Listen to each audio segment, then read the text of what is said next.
Hey everybody, Mr. Judge back again. Right now I'm just going to be waiting on Miss Independent to come on in and, you know, then we can get this show on the road. But yeah, essentially we're going to be reacting to this guy. I just did a video, a Trump AI video on it. And so, I'd like to give you guys my, reaction to it. Just waiting for Miss Independent to come on in because she said 6 p.m. would be the time she'd want to start doing this. So we'll see when she comes in. Who's this? Oh, no, that's nothing.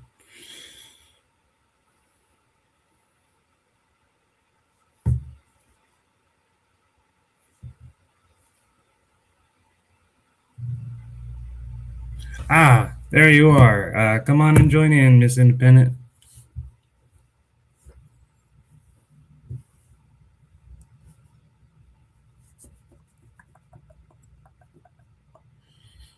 Okay, how's everybody doing today, though? Hope everything's going fine. I got to tell you guys, I'm feeling fantastic ever since I got my grades that my grades in and what have you. Interestingly enough, we actually got hacked recently. A whole bunch of schools in my area got hacked recently, and it was super bad. But luckily, I was actually in communication with my professor and got my stuff graded like shortly before it happened. So I got to avoid all the worries of what was going on. And it got restored now, so we're not dealing with that issue anymore. But at the time, I was just like, man, I'm so glad I got my stuff done. And the reason why that's why I credit it is because proactivity or being proactive is your best friend when it comes to making sure your work's done on time. So my advice to anybody whoever is worrying about work, be proactive about it. Even if it's 3 6 months down the road, treat it like it has to be done tomorrow, and you'll save yourself so much more time. So much more. Also, Miss Independent, and I know you said stand by, but just letting you know the SteamYard's link is right above you. So I already put it in the chat.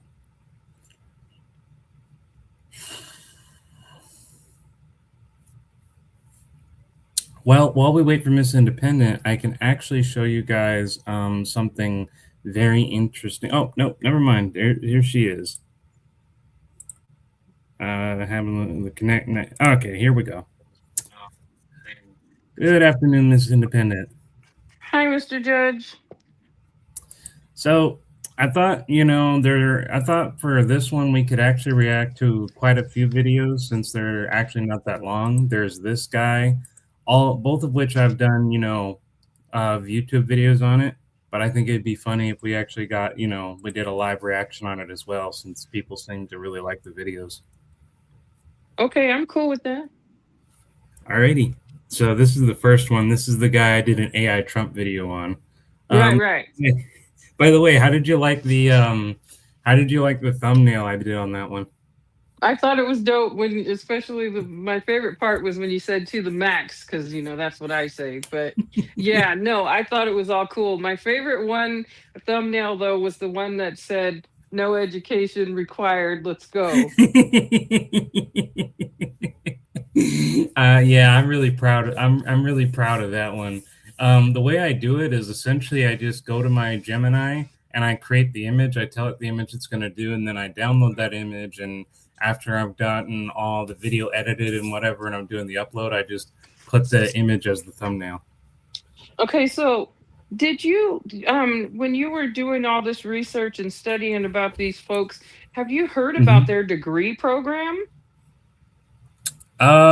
So from what I've understood is they do have campuses and whatever, or what they would call campuses, Mm-hmm. but they're entirely unaccredited because they're not, like, what they teach and what they'll say is actually not it goes against modern institutions of science. So even if they offer a degree of some kind, it's unaccredited. Like it's not worth any value because they what they do is they rent out these places and locations, and then they'll usually like a parking lot or maybe somewhere on a campus, and they'll say, "We have this is our institution," but it's just really a breeding ground for indoctrination, and there's no like legitimate Hebrew Israelite group that you can go to get an education and then apply for a legitimate place. From what I've understood, they're all unaccredited. Oh no, it's not even the fact that it's unaccredited. The degree is in being a Hebrew Israelite. You're serious? I'm freaking serious. Yeah. Oh boy! Actually did homework for tonight, and that was one of Oh, the things on wow! my list for tonight. So yeah, I actually took I got 4 pages of notes, and part of it was the degree Wow! program. Wow! I'm flabbergasted.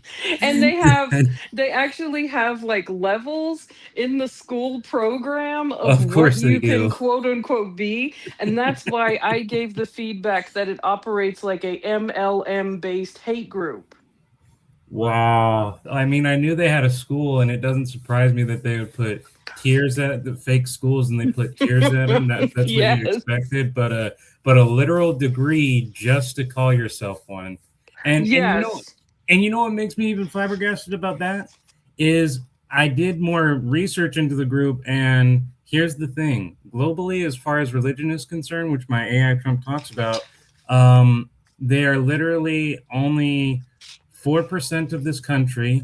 Their largest base is in America, which is only about 4% of the population. They don't even have 2 million members, and globally, they make up only 0.02%. So they don't even reach 1% globally, and they're only 4% here. Their strongest base is in America, and even then, it's only up to like 4%. Exactly. So hold on, let me see if I can look in my notes and tell you the tiers of this degree Oh boy. program. Okay, are you sitting down? Because this I ain't am. too this one is a little bit. Oh Okay, wow. so the purpose and the goal and the vision of the degree program is based on Deuteronomy 7:6, and they are to be a Oh special god. people unto God and make God happy. Anything other than this is seen as idolatry. That's the objective of the school. And What's then idolatry mean? idolatry means worshiping anything other than or over the importance of God. Oh, So okay. like you can have an idolatry to money, you can have an idolatry to sex, things like that. Okay, so they also have a huge Hebrew Israelite celebrity. Have you heard about him? I no, I probably haven't because there's so many elders and whatever. Uh, So give me a refresh. Okay, so the guru of Hebrew Israelitism Oh god, guru. is a guy Are you telling named me it's an official title, guru?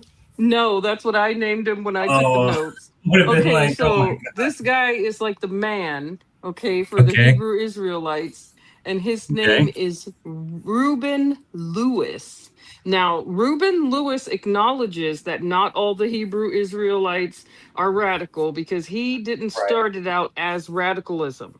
And he right. acknowledges that now there are some people that are doing some different things and Let that me give you don't that. fit along with what he started it as. And he is Yeah, now speaking out. And that is why I thought, but when I studied the guru guy, a lot of stuff he said was inaccurate as well. And it was going yeah, along with the same race based verbatim. And it yeah, had the same negative facts. So I found yeah. a bunch of facts that he had that were totally historically inaccurate, which I think would be good for us to cover at some point. Absolutely, And and that's I good. tried to write down everything that he said that was actually inaccurate. And then I tried to write down as much as he said about what their core beliefs are. And then I found a lot of people that are actually starting to come out about trying their experience trying to get out. And we can talk Yeah, about that. absolutely. I mean, I'm happy to Okay. give you to get for any information because this sounds very very useful information and very good to let the public know. And you know Yes. something too, when it comes to the let me check something out just a real quick.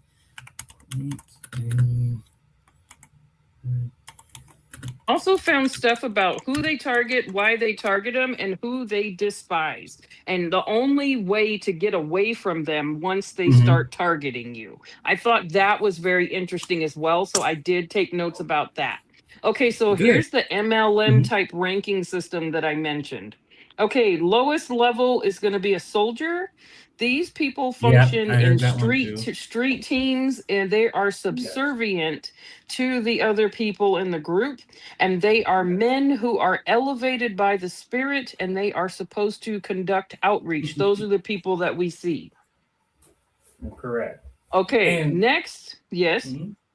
Oh, I just Oh, wanted to let you know that there's also a method that I've discovered that I think you'll find very interesting for how you could actually, when it was coming to note taking and writing everything down and keeping track, there's actually a very great method we can do today these days, and I wanted to show you real quick.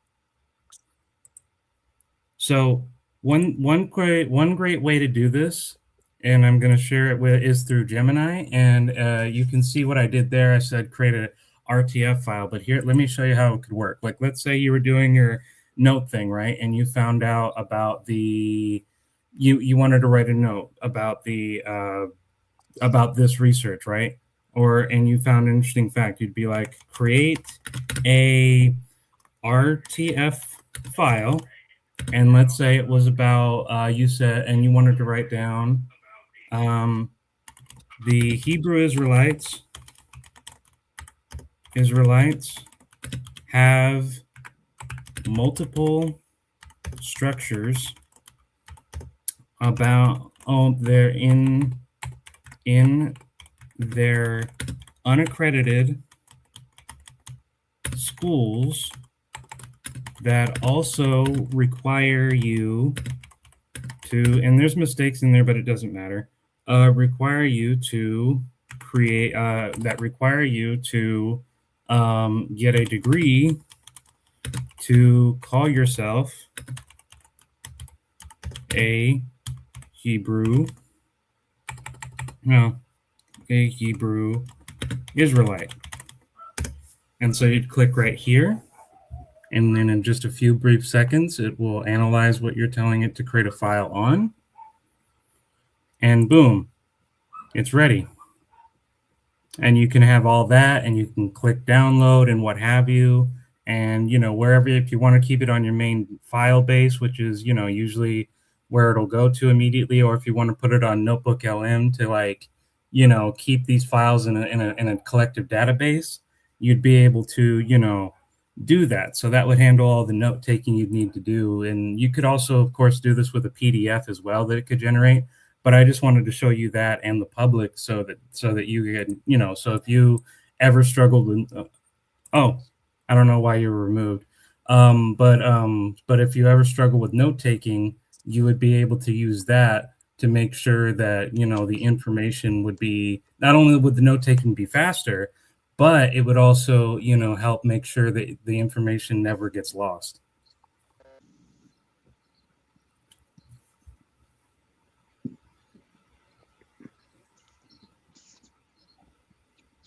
You there, Miss Independent?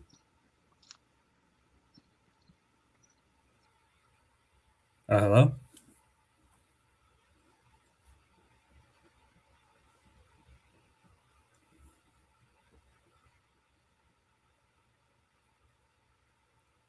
Add to stage.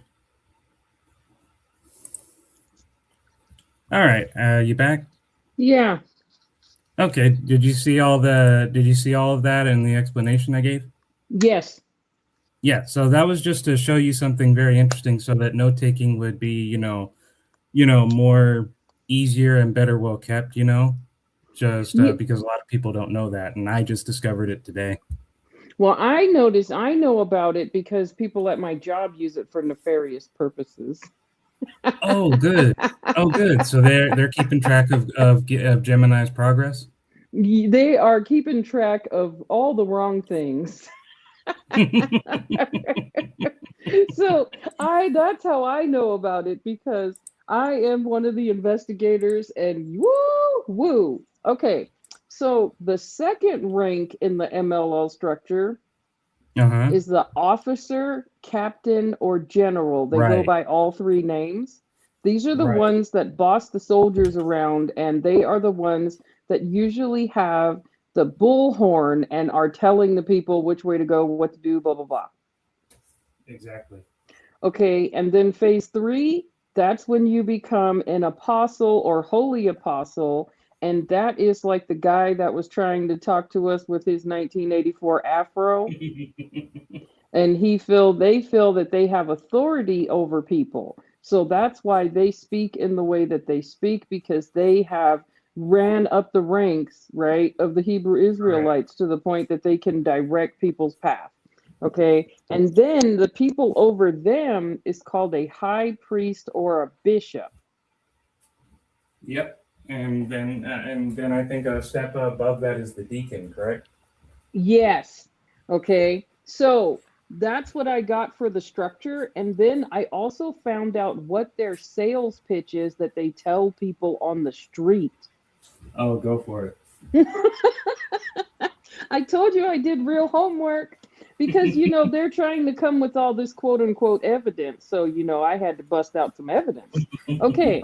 So their sales pitch is exactly this. Okay. So we're going to pretend right now I'm going to be the Hebrew Israelite. It's a guy always. Okay. And I'm going Right. to walk up to you And because there's a I'm reason for targeted. that, which I covered. There's a reason Yes, for and that. I have information about that you might want to know.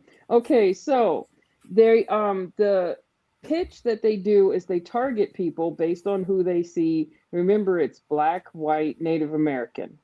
And Mhm. then their sales pitch is this. I'm going to give you an answer to the curse of black people. Oh, So wow. then the person How asks strong like that, I questions. see. Right. So then the person asks question like what or what does that mean or whatever they say as a response. Mhm. Then they get you to come to a meeting. See, MLM. Ah. Okay. So eventually they get you Mhm. to come to a prayer meeting or whatever, right? When you Right. go to these meetings, holy guacamole, are you ready? Yeah. They actually show them videos of hate crimes, black people getting lynched, black people in Jim Crow, black people in Mhm. slavery. They show everything they can show about bad things that have happened to black people. This is the part where I first felt like it was going off the rails because they are making it the pitch as if black people are the only people who have suffered. And Right. And that is the first part of the sales pitch that is easy to debunk. Okay. right. The second part of this is when that's when they start to pull in the thing that I haven't heard you cover this, but there's an association with them and the sovereign citizen movement, and I thought it would be cool to cover that as well. Yeah, actually, yeah, I don't know if I don't know. Actually, I think some of my deep dives might cover it briefly, but not extensively. Yes, Okay. actually, yes, the deep dive on this one, where the guys keep just opening the beginning or whatever, Yes. actually does cover the sovereign citizen thing, and that's actually what one of the Hebrew Israelites have been saying. They've been saying like this isn't the same thing as the sovereign citizen movement. Mr. Judge is slandering us and what have you. Exactly. So yeah, it So does cover that to a degree. So I thought this would be a good time to quote the guru Reuben Lewis and Uh-huh. explain the part where it ties in and becomes sovereign citizen. So Uh-huh. they believe that this generation is the chosen people and that they are Mm, called to be special and that they have a mission or purpose.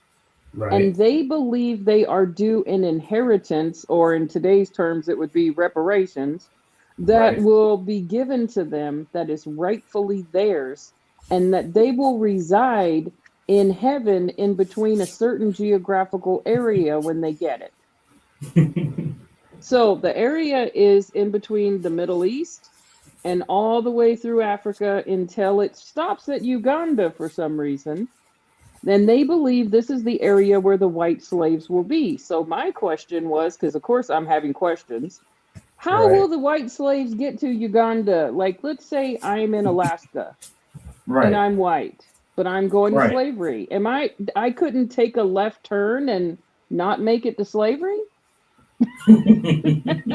Well, the question I would have, right? Here's the question I would have, right? You Yes. know, even in that narrative, there's an immediate alarming contradiction because it's first starting off saying, "Oh, we're all going to go to heaven." Okay, well, heaven Right. implies an afterlife outside of Earth, and then the Right. place you're going to be residing in this heaven has to do with earthly geographics, but an afterlife Right. consists of the world we physically live in. So how are we going to be in Uganda as slaves and be in all these other heavens when you're literally talking about planet Earth? Right. And my understanding is that heaven is not here. And that's why I've been working to live my life the way I'm living, because I ain't trying to stay here. Okay. The next thing is that I wrote down is that they believe racism is only happening to African Americans. And I put a big circle Well, around that's that because not black, right, not true, but African Americans are not the only people that are black. true. So that is a big problem right there. Okay, so African Americans are the black people that were brought here as slaves and now live here as residents.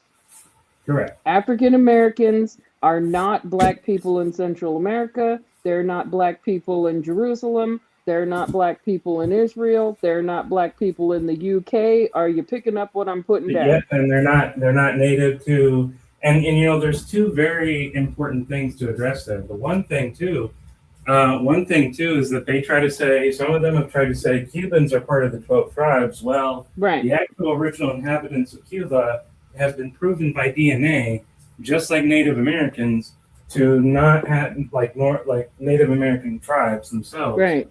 are not related to African ancestry at all, and that was proven through DNA.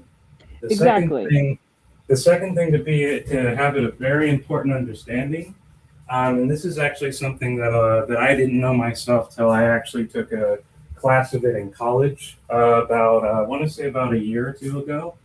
And what was understood, it was actually about an African history class, and actually what a lot of people, because when we think about American slavery, right, we're usually thinking about the picking of the cotton, getting hit with whips and stuff like that, which it Right, does eventually transition to that. But it's actually not where the slavery begins. The slavery begins actually, ironically, it's actually ironic. So the way it happens actually is first Europeans come to Africa and they're interested in trade.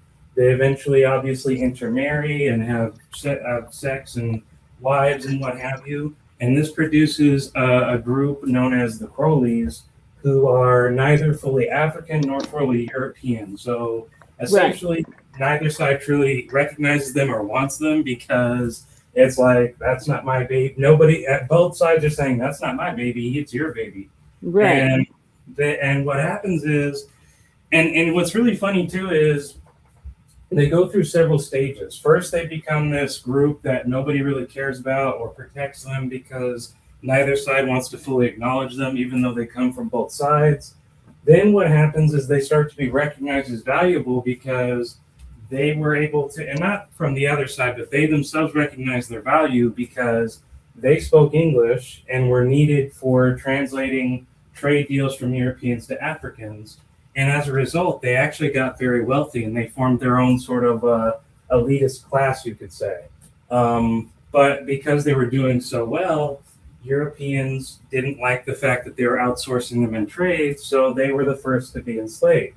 Africans from Africa did not want to help them because they didn't fully see them as African. They saw them as, you know, um, not fully blooded African, therefore not entitled to protections. And so the Crowleys are taken to America. But here's the thing that a lot of people don't know: the slavery that we commonly see in our minds, which the brutality is not the slavery that the Crowleys actually faced. What the Crowleys faced was more of status slavery, whereas Correct. were they forcefully taken from Africa? Yes, but was it in the brutalized fashion we imagine? No.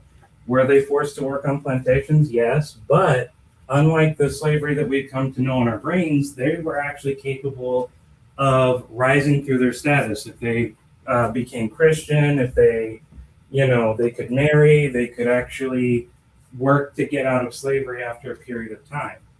But Correct. but what And happened?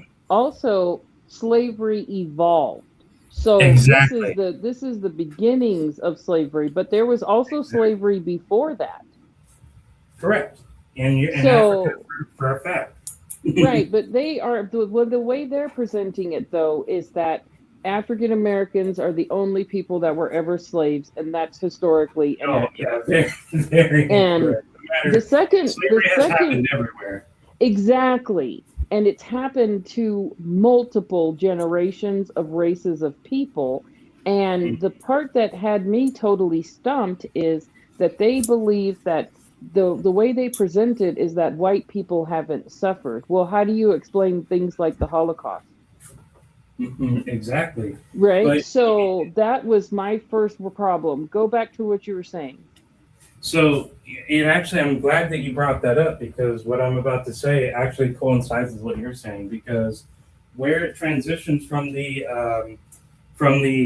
structured temporary nature of slavery where you could be enslaved but get out of it and become full-fledged members of society is Bacon's rebellion. So what was going on at the time was there was this scam going on in the colonial colonies where rich European aristocrats were saying, "Come to America and work with us on our plantation for 7 years." And by the way, this primarily targeted poor whites in Europe.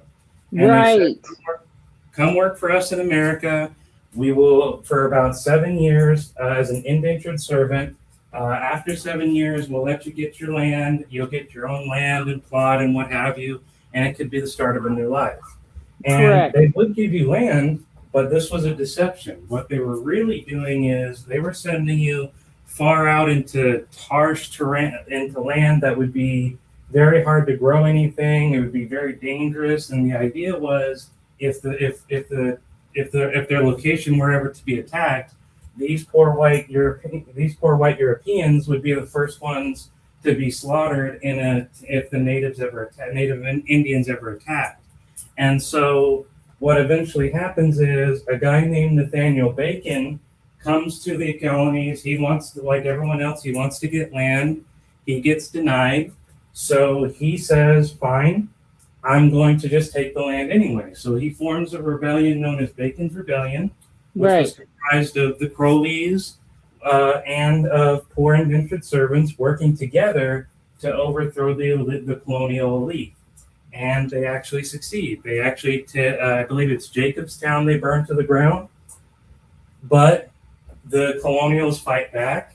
Nathaniel was killed, and they introduce what is known as horizontal hostility, which is very important to know because what the colonial elite realized was if indentured whites, poor whites, and blacks work together, they can actually defeat us. So Yes. we need to divide this group so that they will never fight united against us ever again. And that's when slavery goes from a structured place of okay, you can get out of it after a period of time to no, you're there for life because now whites have to be given this false sense of superiority so that they won't ever unite with people who are of the same economic status because you're going to give them this illusion that in order for you to feel better about yourself, blacks have to be lower than you, and that's what gives rise to the eventual systematic, brutal reality of slavery that we come to know in modern times. Correct.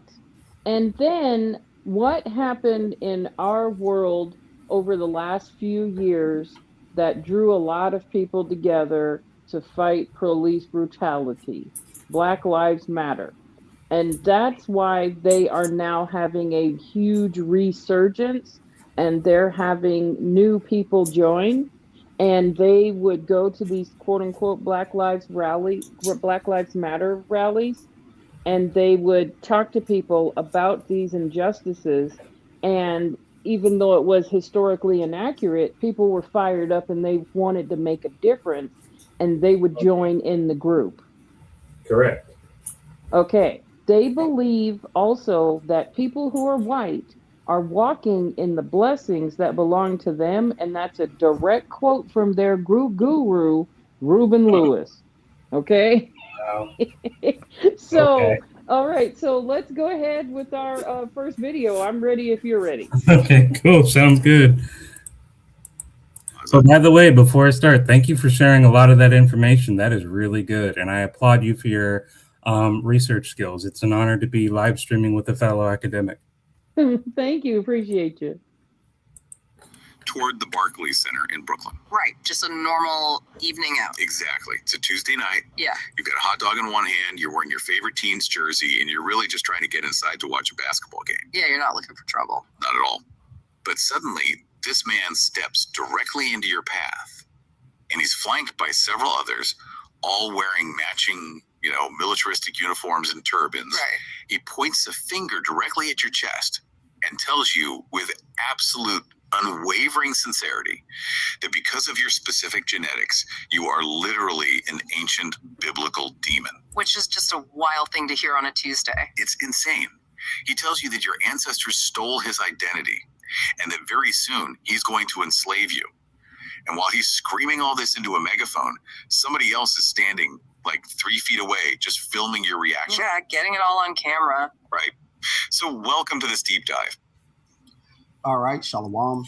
And see, that's the thing that they keep doing in every video they make, doing this, because I've reacted to at least 4 of this. And what they do is they either never open up the video, or they do, and it's at the very beginning. And just as it's about to happen, boom, they stop, and then they just go on to the Shamalala Weekum crap. Oh, no. They watched your video. Let's be real. They watched your video. They did. But their recruiting tactics do not allow them to have opposing views. So they are only permitted to give a refute. And the refute is always, and I direct quote this from people who tried to get out or people who were attempted to be recruited that spoke out. Not too many of them, though, I'll tell you that. So they said they beat you down with what they believe until you either A, cave and say, yes, I'll go to a meeting. B, you say that you fit into one of the demographics that they oppose. So you have to say you're half white, you have a white girlfriend, or you're gay. Those are the only ways you're getting out. Man, and the GMS is our particularly militant group. Yes, and the GMS is one of the groups, but it's exactly not all of the groups. But the GMS is making so much noise that they are the most noticeable. I know. Welcome in, Foxy. And I agree with you. I can't believe people get lured into this, and what have you. And it's just so amazing because it's 2026, and there's so much strategy, so much information, so much easier to get your education now than I would say decades before. So really, tactics like this shouldn't work anymore logically, but they do. Okay, so the reason why they work, and I notice this has to do with all the groups of this type, not just this group, but the reason why they work is because of the fact that they are luring people in based on the fact that they're claiming that these people are victims, they've been wronged, and if you hang out with us, you can do something about it. So it's a call to action. Yeah, and I understand that psychologically they're playing on their emotional state, but then that makes me wonder, it's like, okay, that's how they lure you in initially. I can understand it. I don't empathize with it, but I can understand it.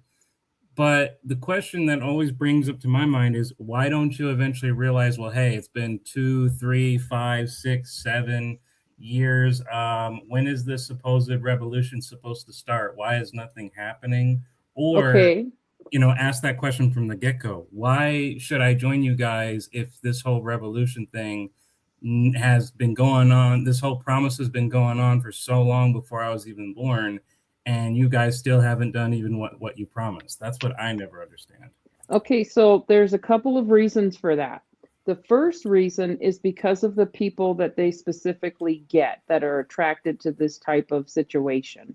It's going to be people that are isolated, people that are lonely. Remember, we had a certain person say Right. they were specifically looking for people escaping domestic violence. Vulnerability.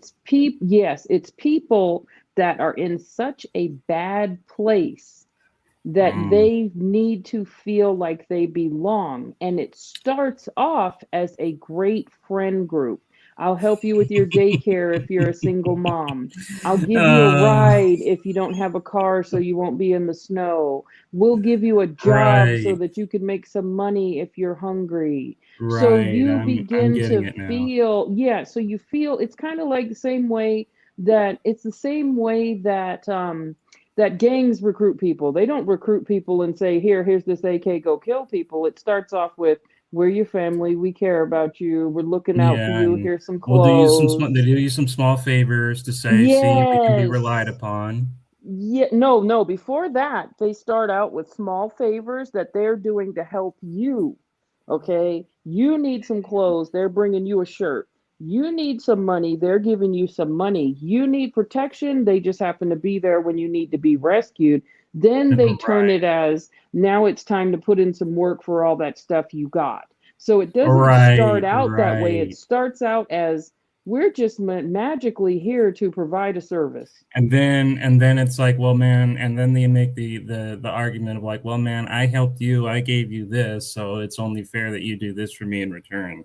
Correct, but at that point, it's not a request. It is this is what is required for the get down if you want to keep getting this stuff. And that's why I said that it turns into a gang mentality. Right, right.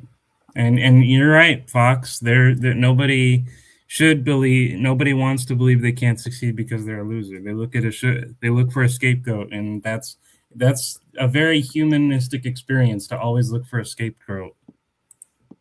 Very, very humanistic experience to always look for a scapegoat for your problems. That's very human, psychologically speaking. Right on. First and Okay. foremost, I would like to give all praises, honor, and glory unto Yahweh, Bahasham, Yahweh Shai, Bahasham, and Chak Wadash. Double honors to our elders and apostles of great meals, so that they were well. And salutations and blessings to you, Akim, that are pushing his word with true sincerity and charity, and risk your lives to do so. First and foremost, the name of the Heavenly Father is Yahweh, who the world ignorantly calls God, Jehovah, Yahweh, and many other false names. His only true name is Yahweh, which means he is or he exists. And by Hashem, meaning in the name, by and Ha-da, Sham name, which is the only way to get to the Heavenly Father, which is through his only begotten Son, whose name is Yahweh Shai, who the world ignorantly calls Jesus Christ, Yeshua, and many other false names. His only. By the way, did you like how I made that those short videos where I had the GMS AI version say, "Hey, technically this was from the King James version, which means we're technically worshiping a god created by because it was authored by a white person, the King James Bible, which is what their religion is based on, Right. and even though they twist it around, so technically we're shitting on white people, but they're worshiping a god basically a white person created."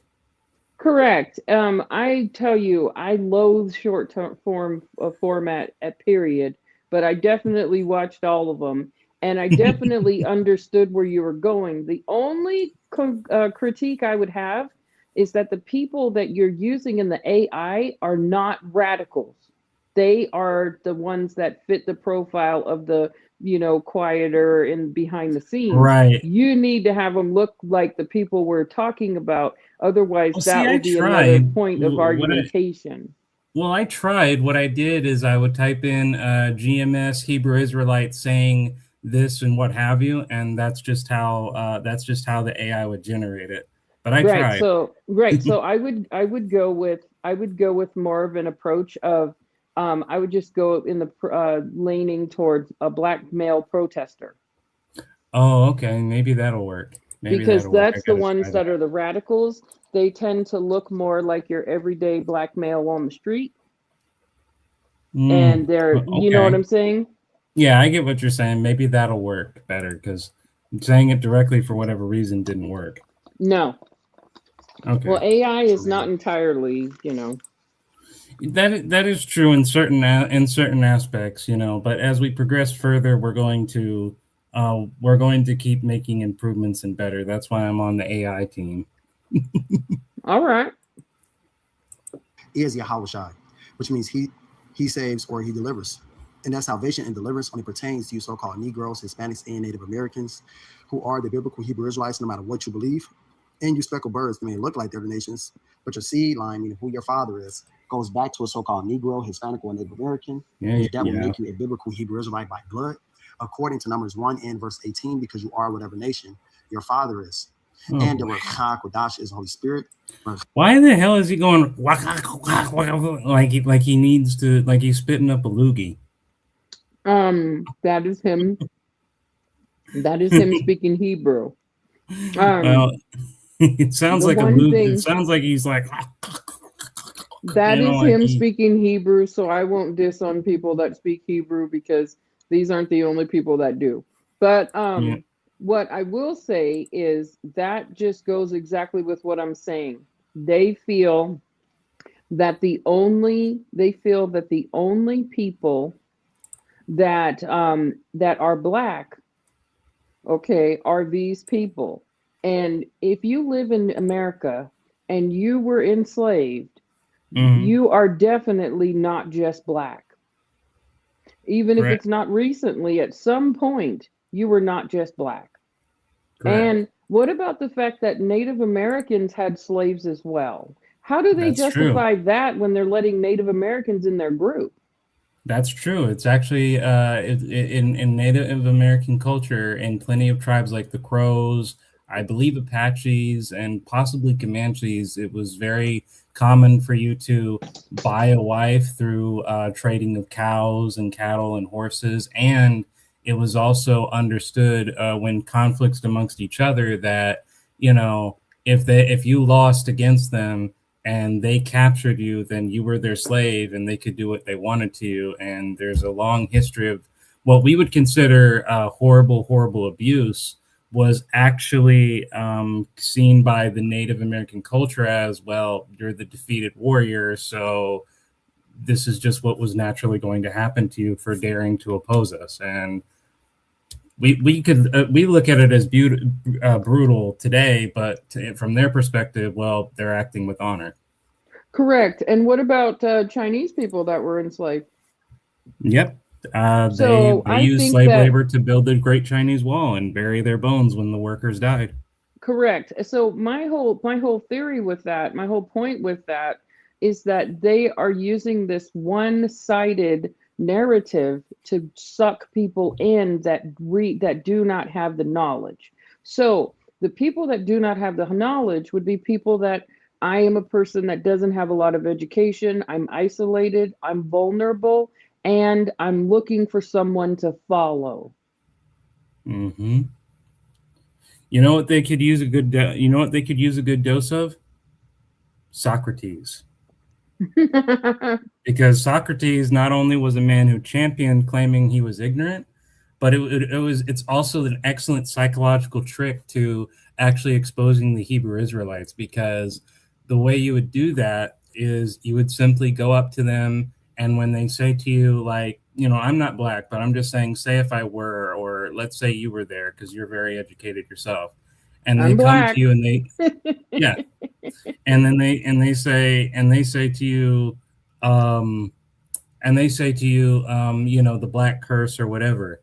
Well, instead of, you know, like kind of similar to asking questions, but there would be a format to it. Instead of just, you know, asking them how it's possible or whatever, they would say, you would question their definition and be like, what is the black curse? And then they have to tell you what that is. And then you can say, so if that, and once they've given you the definition, you can test that definition through more questioning by saying, so if they said the black curse is from, you know, the book of the Esau people, Edomites doing this and this and that, you could then be even more inquisitive. You can say, so what is an Esau? Is he a person or is it an idea?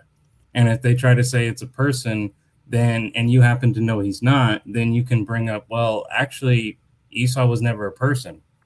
So then, that creates it, because the more you question somebody, the more they have to justify it within themselves. And eventually, you ask enough questions, you'll poke holes into their ideology, and and at some point they'll stop trying to recruit you. They'll be like, you asked too many questions, brother. Right. And I'll tell you, my family is from Central America, and they were slaves, right? At some point they were Yeah. slaves. Okay. And that's how they came to live there. They toiled the land, they spoke Spanish, they integrated into the society. All the things that they're mentioning, that they're saying only happen to Black Americans, right? Yeah. So that's all sideways and backwards as well. And the part that makes it, to me, the part that makes the group become a cult as opposed to a group is when Mm-hmm. it's this one-sided, we don't take any other alternatives or explanations doctrine. You must follow our way or it's the highway, and we are going to force our will on others. Once you start hearing those commonalities, that's when Yep. whatever group it is, no matter what, becomes a cult. And Yeah, the or when fact they're that the promising a day people, of domination where we will one day yes, rise and we will be on top again, that's cultism. yes, and also when you can get in, but you can't get out. Yeah, that's, believe it or not, even though this isn't necessarily the same, disability support groups can sometimes be cult-like in themselves. Like, to give you some idea of what I'm talking about, I was part of a disabled group by the state, and what have you, and I was Mhm. with them for about 8 years.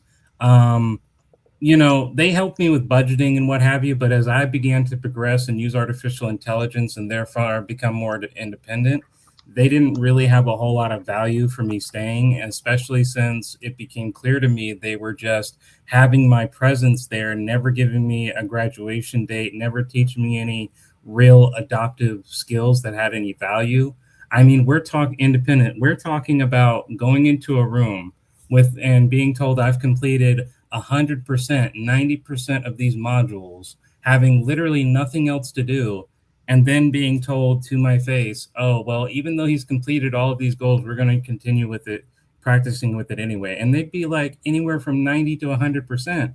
And I'd be like, why do you want me to continue to do this, even though it's completed? I know how to do it. And the answer was, they wanted me to stay and never wanted me to leave, because if they actually trained and got people up and independent like they're being paid to do, their funding goes away. And so Right. when Because I it's started about money. Right. And so when I started to realize that, I was like, okay, it's clearly time for me to leave. And I was letting them know, like, hey, yeah, I'm going to start moving to a different, program. And I had problems with that program later, but that's a different story. But when I started saying that, it would be like, they're not legally allowed to tell me I can't go. So they Right. would just be like, okay, well, let us know when you're not going anymore. And then shortly after that, I'm getting picked up by two people from that same organization, because usually it's just one staff. This time it was two. And during the ride, they're fishing for information. They're saying, "So why do you want to go over there instead of staying here? Right. What are they going to be offering you?" And Right. then I'm like, and I know what they're doing, so I'm just answering the questions or whatever, blah blah blah, whatever. And then they're trying to subtly cast seeds of doubt. They're trying to get me to think, oh, well, maybe I should stay. But the irony was, I've been in that organization literally longer than any of the staff that were currently talking to me. So their speech of what the organization could do was falling on deaf ears, because I knew that wasn't true. And then before they drop me off, they say, oh, well, if you stay, we can help you with this or whatever. And I'm like, nah, I'm good. And I get out. And I just eventually said, hey, I'm out. Cool. I'm with a different group now. Thank you for all your help, and leave. But dude, they were doing everything they could to make me not leave. And I had actually been there longer. Like 3 generations of staff had came and gone during Okay, my well, time that's because there's no money in the cure. It's just like I worked for many, many years on Skid Row. Yeah. Okay. And I worked in homeless prevention. And they had $7 million that would stay in their bank account at all times. And there was no goal for housing. The goal was to provide Wow. meals. The goal was to provide blankets. The goal was to provide an ID. The goal so that they could continue to get services. The goal was to maintain them in services, but nobody's moving to housing. These same people, some of the people would say, I've been homeless coming to this shelter for 17 years. I've been homeless coming to this shelter for 19 years. Even if the person had nothing, or as far as, education or viability from the jump, Yeah. 19 years, you could build them up pretty far. So the goal was not to improve their life. The goal was to maintain their life as is. Let's go forward. And yeah, that really screwed me up. And yeah, you're speaking facts, Foxy. But yeah, you're also correct too, Miss Independent. They tricked me for 8 years. Correct. Okay, Hobby and carry on. spirit, Kodash Holy, which is how we're able to do these lessons, go out on the highways and byways, and ultimately do the will of Yahweh Hashem Shai. It's all done through the Rakha Kodash, which is the Holy Spirit, which is the holy angels. And today, I want to get into this lesson, doing a response, all right, to this guy, Mr. Beast, not Mr. Beast, Mr. Judge, all right, Mr. Judge. All right, and ultimately, this dude is nothing but another slanderer, another. Why would I get insulted at you calling me a beast? I mean, if anything, a beast is strong. A beast is something you'd be afraid of. So I'm more complicated. I'm complimented than insulted. No, he's mistaken you for Mr. Beast, the YouTuber. Oh. You're making it a logical, educated argument. You've got to remember we're working at a 5th grade level. I know. I can't help it. I'm logical. Coming up against the truth, and the thing is, this dude doesn't even use his own voice. He doesn't show his face. Yeah, because if I showed my face and my voice, you could find me, track me down, and or otherwise, who knows who could actually be agreeing with you, a potential employer. There's endless reasons for why I wouldn't want to show my face or my actual voice. I'm showing my actual voice here, so that kind of invalidates your statement. But still, like, again, Mr. Judge, you got to stop talking about it logically. You got to realize. So what they're doing at this point, we got to go back to 5th grade. What I they're know. doing is they are trying to invalidate you, and that's all they've got. Yeah, that's all they got. He's just coming up against the Hebrew Israelite movement, man. Coming up against the truth, right? Because radicals, but not all of it. What we preach out there on the highways and byways is the truth. All right, we're not going up antagonizing people, walking up to people, forcing them to believe what we're saying. Now, pay attention to when he says that. He says they're not harassing anybody.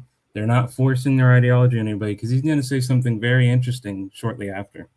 Right, because he's partly accurate, because not all of them are doing that. And that is correct. But he's focusing on that as trying to validate all of them.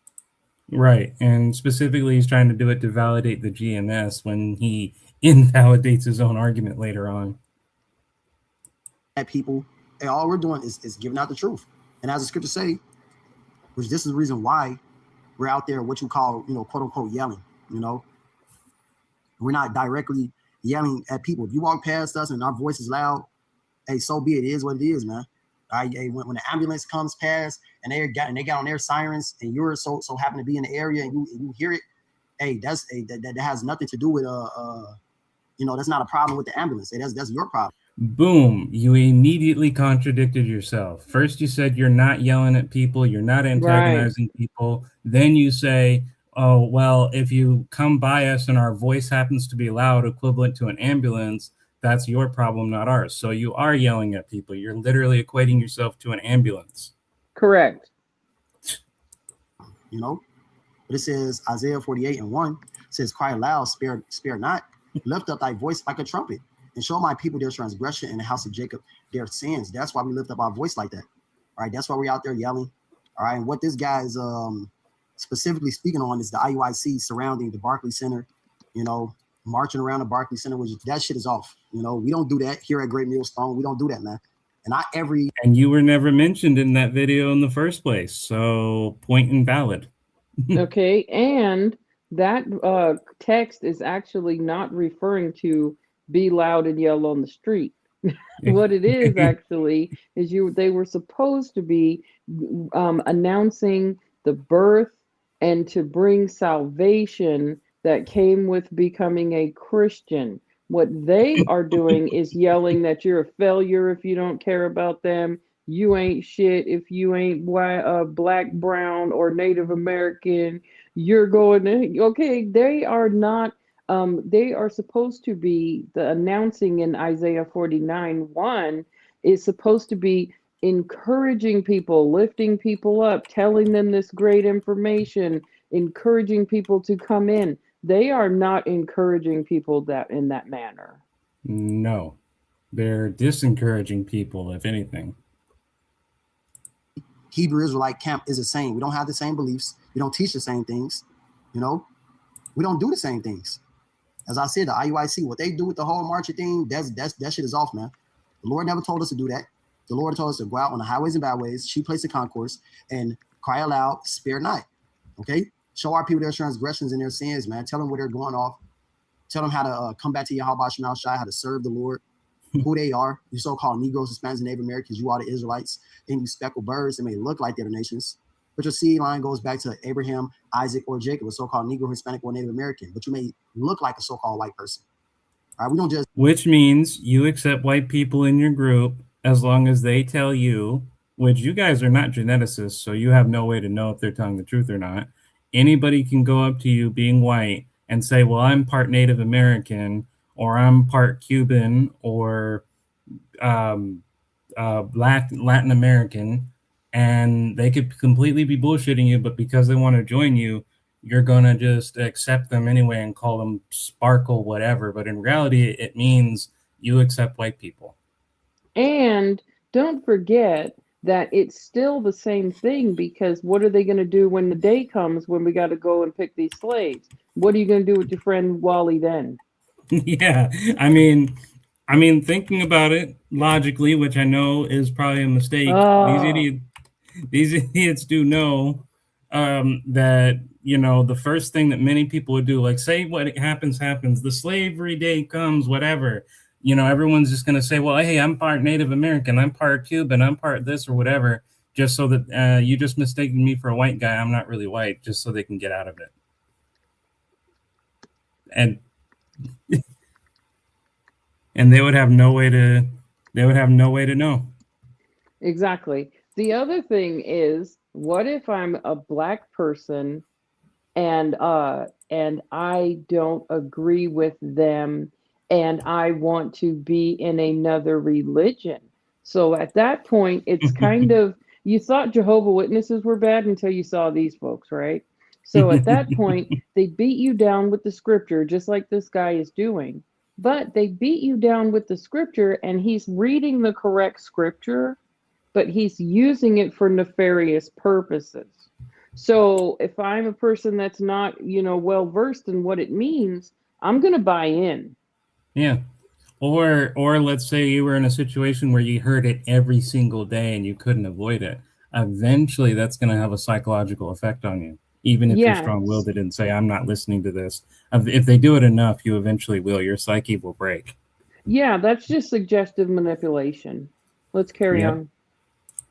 Go up and antagonize every person that looks like a so-called white person. Now, we don't just say, well, your skin is pale, you're a red, you're an Edomite. No, we don't do that.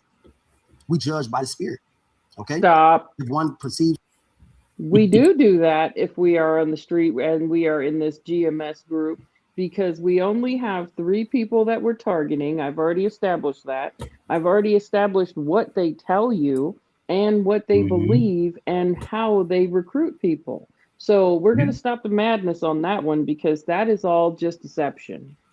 And not to mention, here's the thing. He's trying to say that, but I have literally recorded the other people who are GMS members reacting to this, and they have expressly said, oh, white people are red because it's their natural skin color, and doing everything he's saying that they don't do.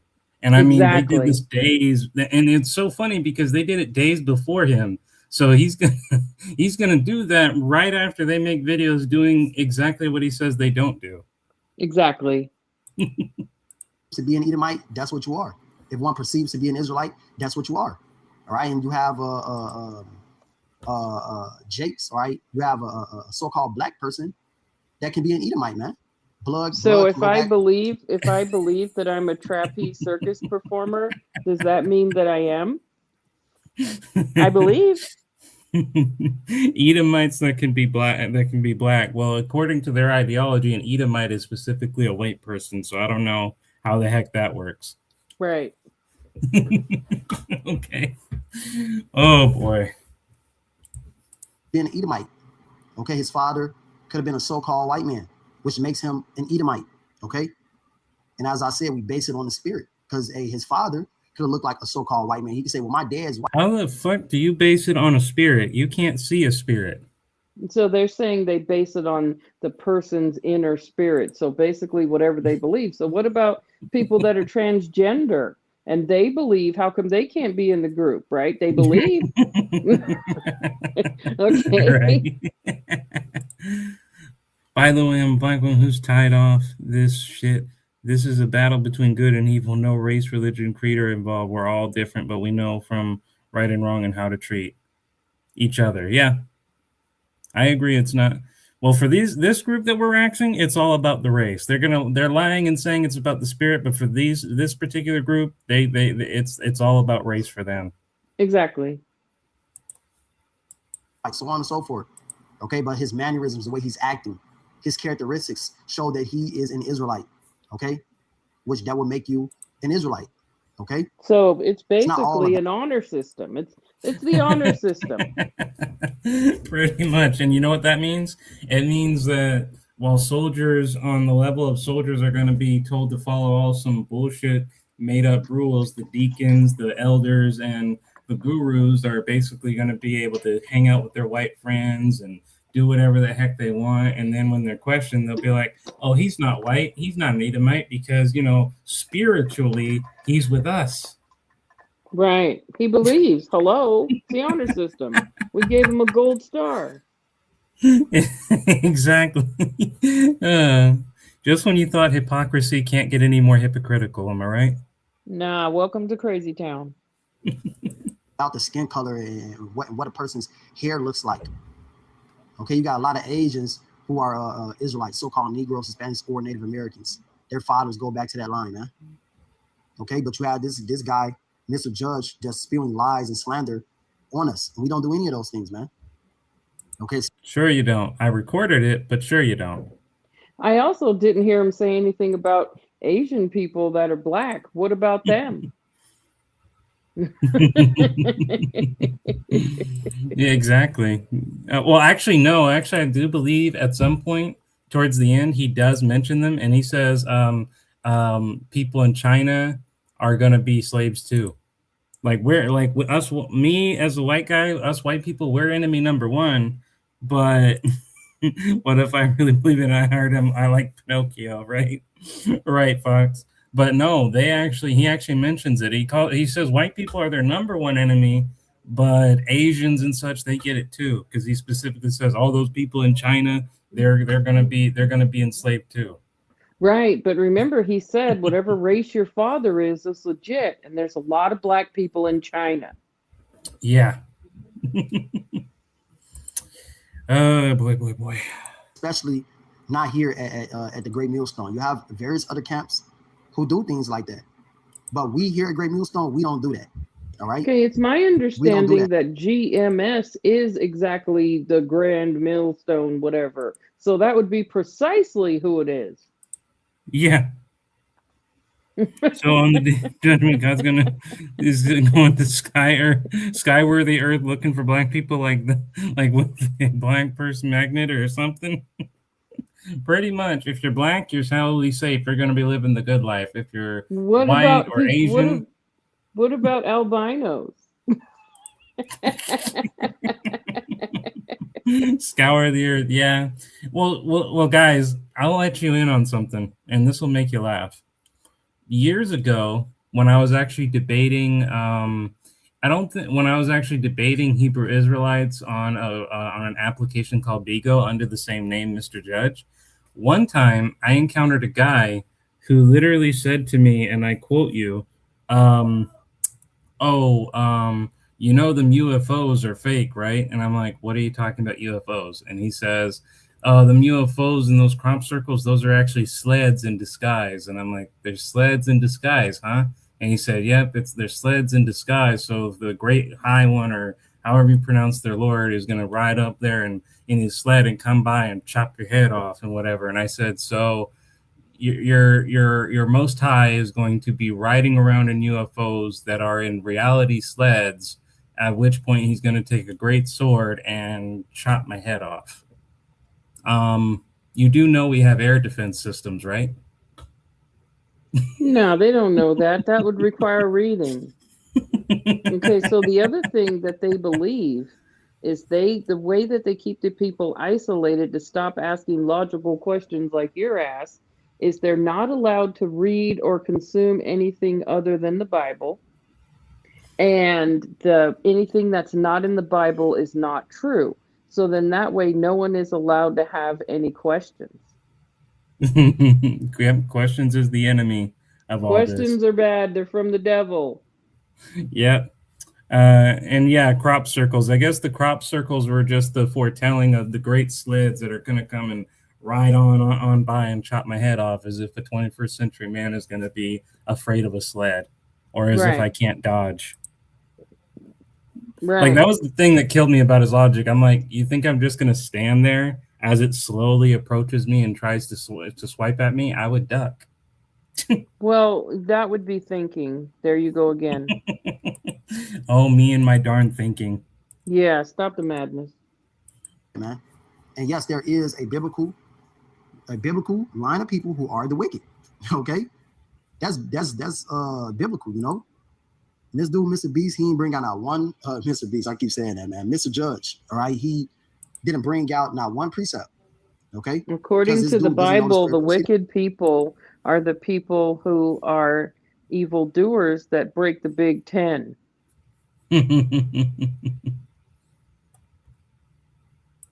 So, and I'm not religious and I don't believe in it, but I guess, according to the ideology, they'd be guilty. The Hebrew Israelites would be guilty of wrath. Well, they would be guilty of more than just that, because it says you're supposed to love your neighbor as thyself, and you can't just live around certain groups of people. So they would be guilty of quite a few things. They would also be guilty of stealing, but we'll go into the sovereign citizen stuff later. And I appreciate that, Foxy. Definitely. It's always important to not focus on whether you agree with somebody, but whether their perspective has any value for you to at least understand or gain an insight to. Sadly, we're conditioned into thinking that we need to find people that are like us, but in reality, you have a much more wisdom and perspective in life if you surround yourself with people who don't think like you. I'm interested to know what she doesn't agree with. Oh yeah, I'd be very curious to hear that too. What did we say that made her say that she doesn't agree?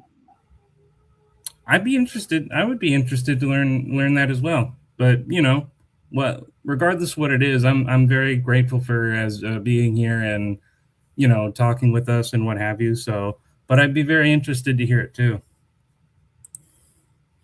I feel like because the way I think is making me, well, let me put it to you this way.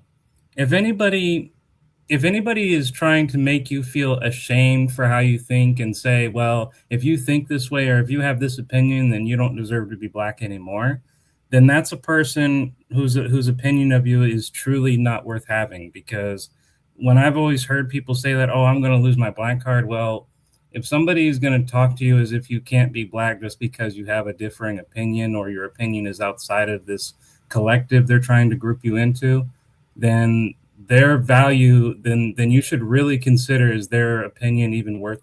I mean, I'm trying to say it sophisticatedly. What I'm trying to get at is the person who makes you feel that way or thinks that way, you should really question if their input really has any value. Yeah, and that's what I was wondering what she didn't agree with, because I thought that she was thinking along those lines. Yeah. I would never, like, it would be the same, no different if somebody said, well, if you're a white guy and you say that you're going to lose your white card. Okay, so what? It's not going to change how I think, and I'm not a part of any collective anyway. Okay. All right, let's go back to our guy. Okay. Don't know the Bible.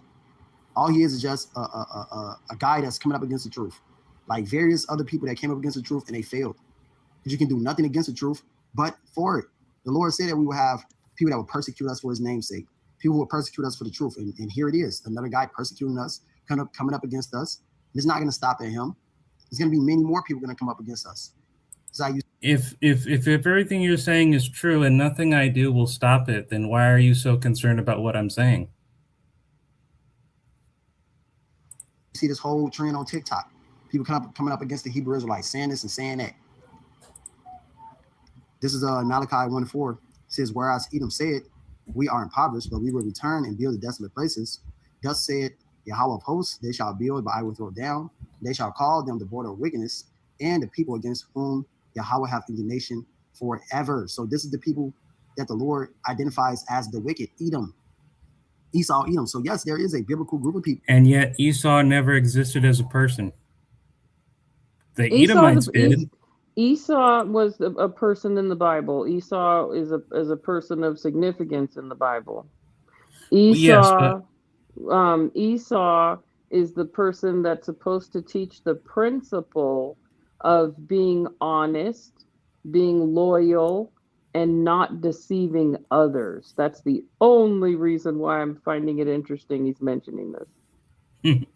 Well, because Esau and the Hebrew Israelites is the enemy brother of Jacob and what have you. But from a purely academic and historical point of view, because I actually looked into it, the historical consensus is that Esau was never a person, but rather a symbol of a guiding principle rather than a person. But the kingdom that the Israelites typically refer to, the kingdom of Edomite kingdom, the Edomites did exist. However, they were actually akin to the Israelites. They were actually very closely related in culture, language, what have you. They were not, opposites to them, or even actually, as a matter of fact, white from the historical point of view. So, right, the point of view that they're giving of Esau is accurate. The context of Esau that they're giving is not. Mm-hmm. So, yeah, Esau is a famous scammer in the Bible. Right. Who are the wicked? Okay, who are what you say biblical demons? Okay, yeah, these people are biblically the wicked. In today's society, they would be the so-called Caucasian race, the so-called white race. Okay, that is the part that is the whole problem with their group.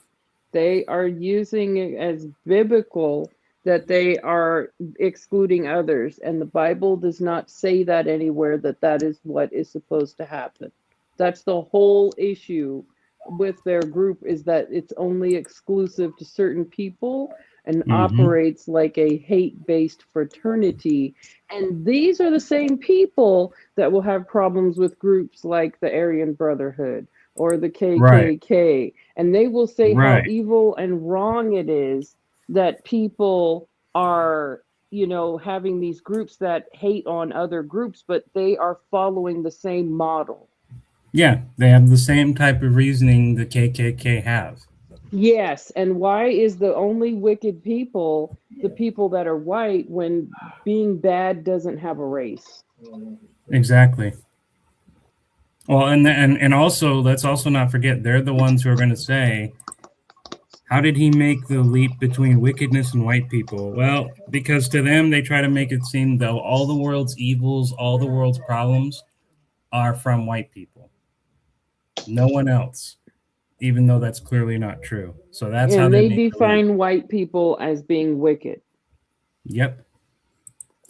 Like it's kind of like it's very similar to this song I heard, but it's not about white people at all. There's this song with an Irish song, rebel song, which basically their lyric says, not a crime at all. Being Irish means we're guilty, so we're guilty one at all, because they were saying that's the British mentality for why they were being brutal.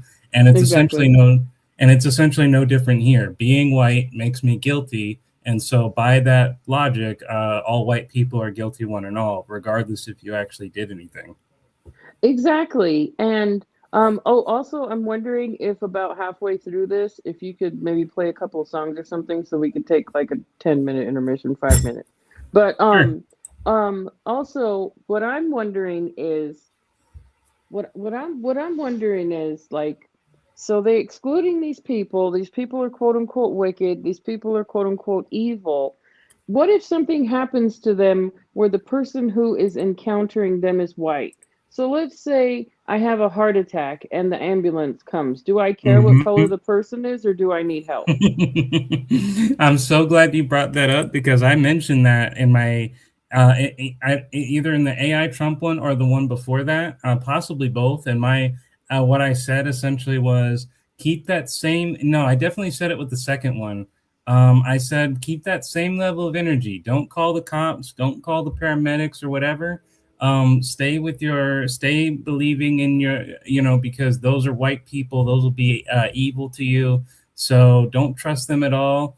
And when you die and get sick, you at least you can say you went with your racist God, and we get Right. one less dumbass on the earth. So it's If a if win-win, really.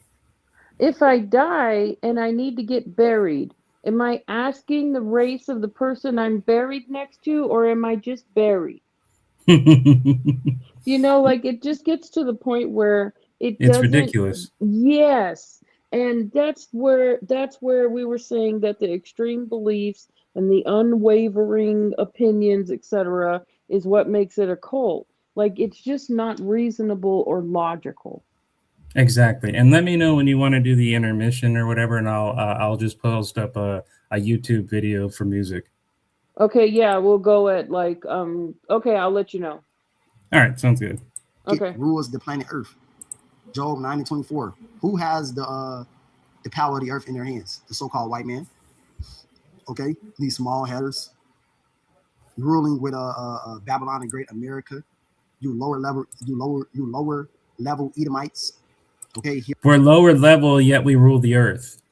Those two sentences And don't make sense. lower level to who?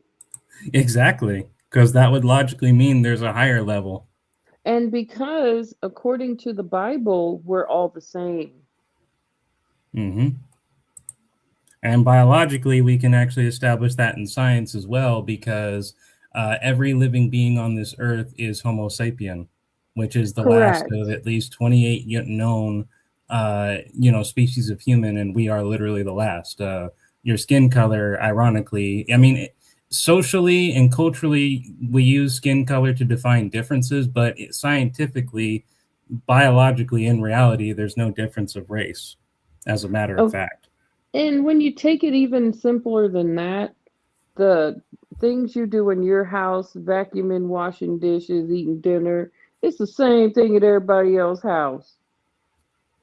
Exactly. Oh, mathematically makes no sense. If there's an all black town somewhere in the United States, where would you not where you would not run around all day? Why don't they live there? Exactly. Exactly. Right. In And America, that's the man. other thing too is if Israel is where they should be, why don't they migrate there? Because they know that because they know that if they tried to go over there and forcefully take it over, they'd lose. Well, yeah, because they don't have even the numbers or the to support it. But also the thing about it though is if Israel is where you're supposed to be, why aren't you making that move? If it's if They it's would if they it's would argue that they guaranteed, would. They would argue right. that they would, and then they'd say, but unfortunately it's in the hands of infidels and we can't go there. Right, but if it's guaranteed that that's supposed to be your place.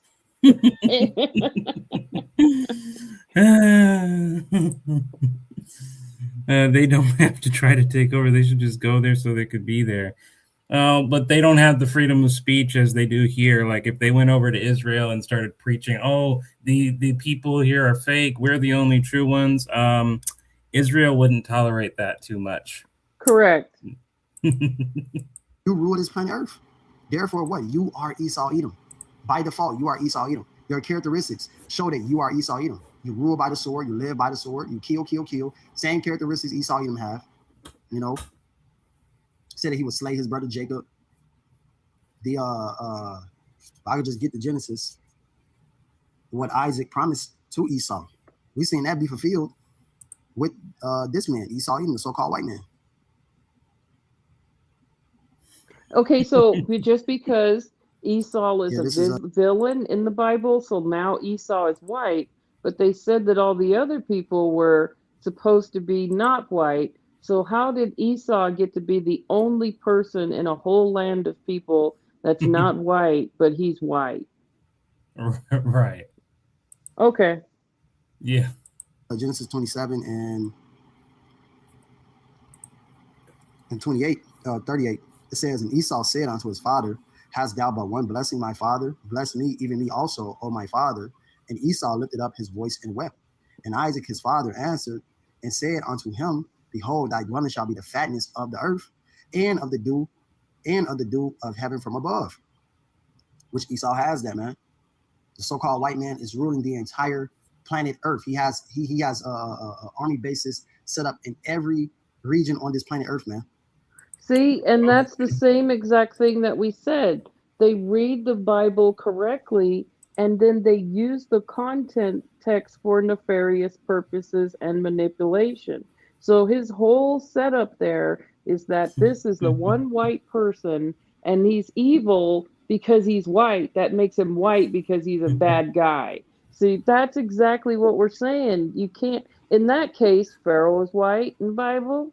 In that case, the Pharisees in the Bible are white. In that case, right? How do we have all this quote unquote white people that just happen to come about that are just, you know, in the downtrodden black people? Not one of them is a winner. Something is not right with Yeah. that. Yeah, and what's ironic about that is that it's completely ignoring the fact that, you know, there are in fact successful black nations in the world. Exactly. But I said if it's the Bible, it's the truth. So God had spoken then, no? Yeah, they said if it's in the Bible, it's the truth, but now they're kind of changing the truth. Exactly. Okay. They rule all the banks, all the televisions, all of your streaming sites. They rule everything.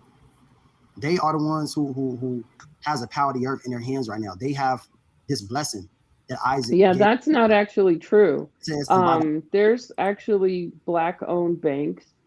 Exactly. There's actually There's also black-owned governors. There are black presidents. There are black doctors. There are black generals. There are black colonels. There are black. There's no area or position that somewhere a black person doesn't have, or in same is true for Asians and everywhere else.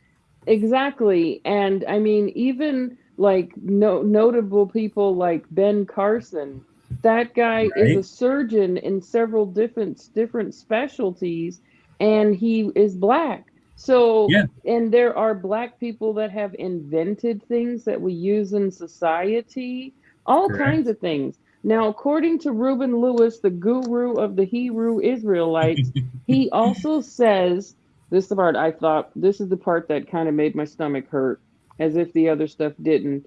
But he said that the only black history starts at slavery. And we know that's not true either. Very much and not he true, says because that the only contributions that are noted of black people in history is slavery and what we've done to make white people look good. And I was like, ouch, that is historically inaccurate, especially if you just said that there's these people in the Bible are black. How did we get to slavery? Exactly, because the first logical contradiction is if your history begins at slavery, that means you never had a time before slavery, which wouldn't make sense of how, because you'd have to have a history before slavery to become a slave. So your history can't start as a slave by definition. Right. And there's And then the lots of second thing, history leading up to slavery before slavery happened. And it was even not even just in the United States. and the thing too that these GMS people like to forget is that it wasn't simply white people coming to a location and snatching black people up. It was also a case where they encountered leaders and kings and monarchs who were black and said, "Hey, dude, we've got guns, we've got spices, we've got furs you've never seen before. We noticed you got a lot of servants around," which they had enslaved from other people through conflicts and whatever. Right. And they were like, "So we see you have so much to spare. So how about you we give you these guns, we give you all these good spices and furs and clothes, and you just give us some of your servants you don't need." And the kings were like, "Shit, I got an ample supply of them. Take them." And that's how it works. So these chosen people that they're talking about are the same people who actively looked at their other chosen people and said, "Yeah, you have no value. I'll trade you like a trading card so I can get something I actually care about." Yeah, and also white people weren't the only people that went there to get slaves. Correct. I mean, it was a slave system there even before they got there. So exactly.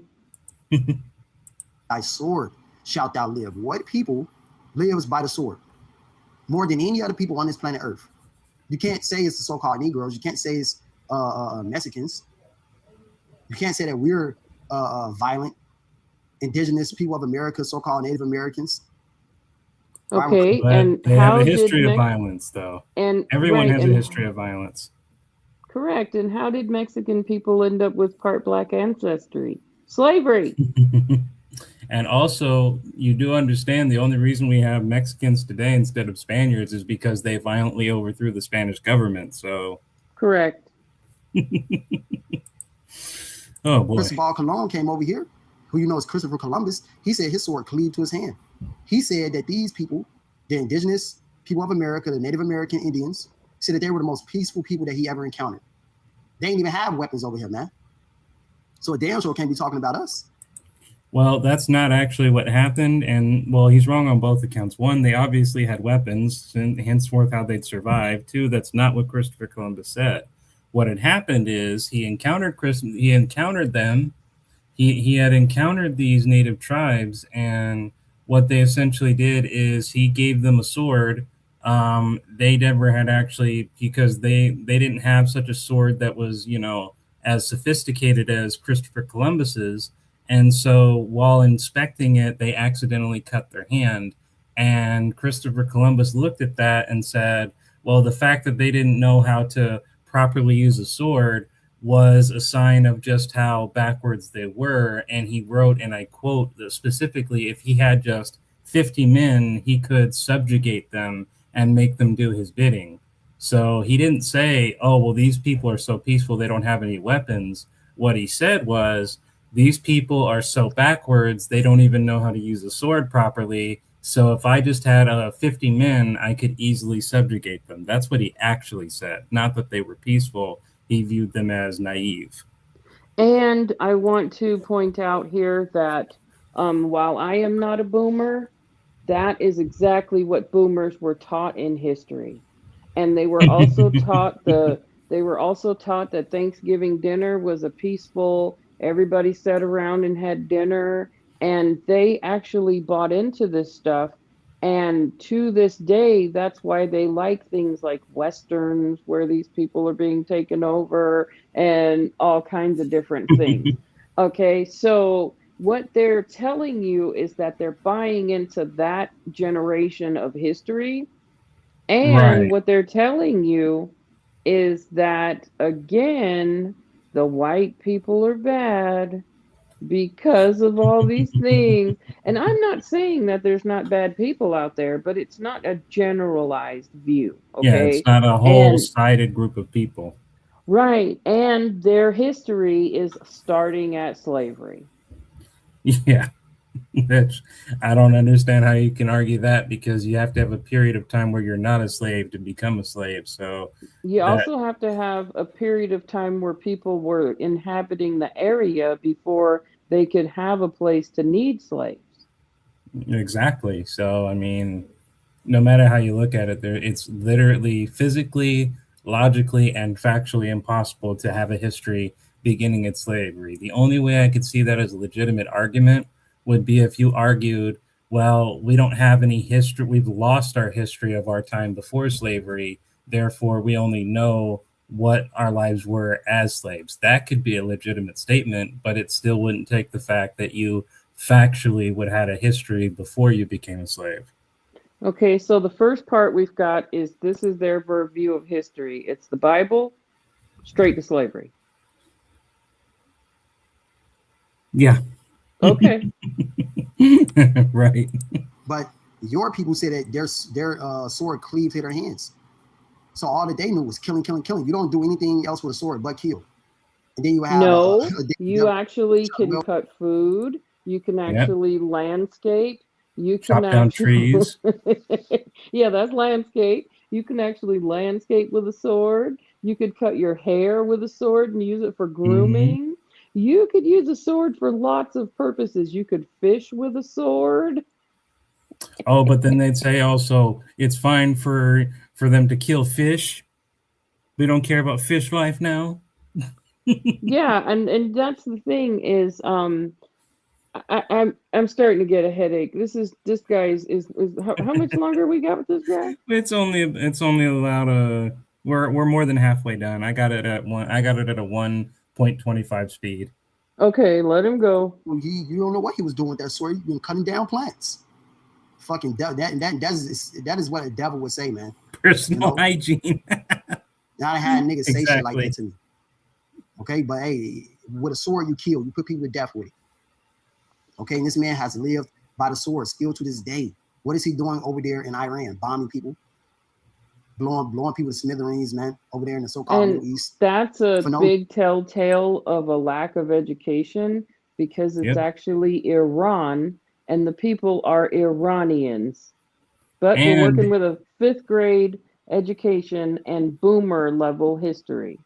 he's doing it intentionally just to move the goalpost. His tactic is, I can't argue anything he said in the video. I can't actually say anything to him directly because I don't even know who the hell he is. So I'm just gonna go on some irrelevant shit to and throw a bunch of emotion. Oh, people are dying, people are getting blown up, so we can have an emotional reaction and feel defensive rather than stick onto the primary subject, which is what I said in my And video. He's not clever. yes, yes, and furthermore, what he's doing is this is the new recruit tactic because other things that they've capitalized on are dying down, so we've got to go to what the new hot topic issue is.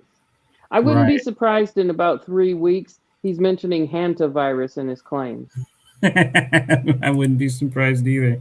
And by the way, before we continue on, I just want to highlight this has been up for 8 hours now. It's gotten 8 views and no one has liked it.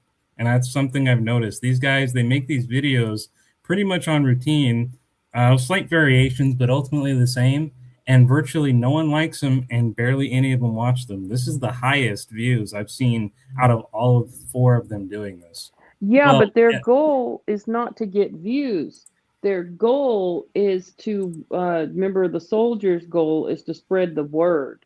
So uh, basically, what their goal is what their goal is to counter the claims of anything opposing. It doesn't matter. They still can move up in rank because they are meeting that goal. okay, yeah, but yeah, you're absolutely right. Oh, three of the views are mine. Oh no, I get what you're saying. one of the views was me too. Oh yeah, yeah, yeah. Three of those views are me. Yeah, I get what you're saying. Well, I had to give you that view just so I could know what the hell you said. So you got that one for free. I got the view because I accidentally clicked on it in the description. Uh, hey, Oh, Rosa, good to see you. Damn reason. Okay? No reason. Blowing babies up, women, old, elderly men, everybody is just getting put to death. Whatever. So this is the man that's living by his sword. This is Esau Edom. You are Esau Edom. Why don't you speak on that? Okay, I'm Esau Edom. And what does that change? Nothing. There you go. Yeah, I'm sorry about that, Rosa. I don't know why. For some reason it just happens that way. But but fine. Call me Esau. I don't care. It's not my legal name. It's not going to do anything. I've spoken on it. Did I meet the requirements, Miss Independent? Well, I don't meet the requirements either, so don't feel bad. He's speaking on us on the corner. Hey, Jessica. Telling you that you're going to slavery. We ain't touching you.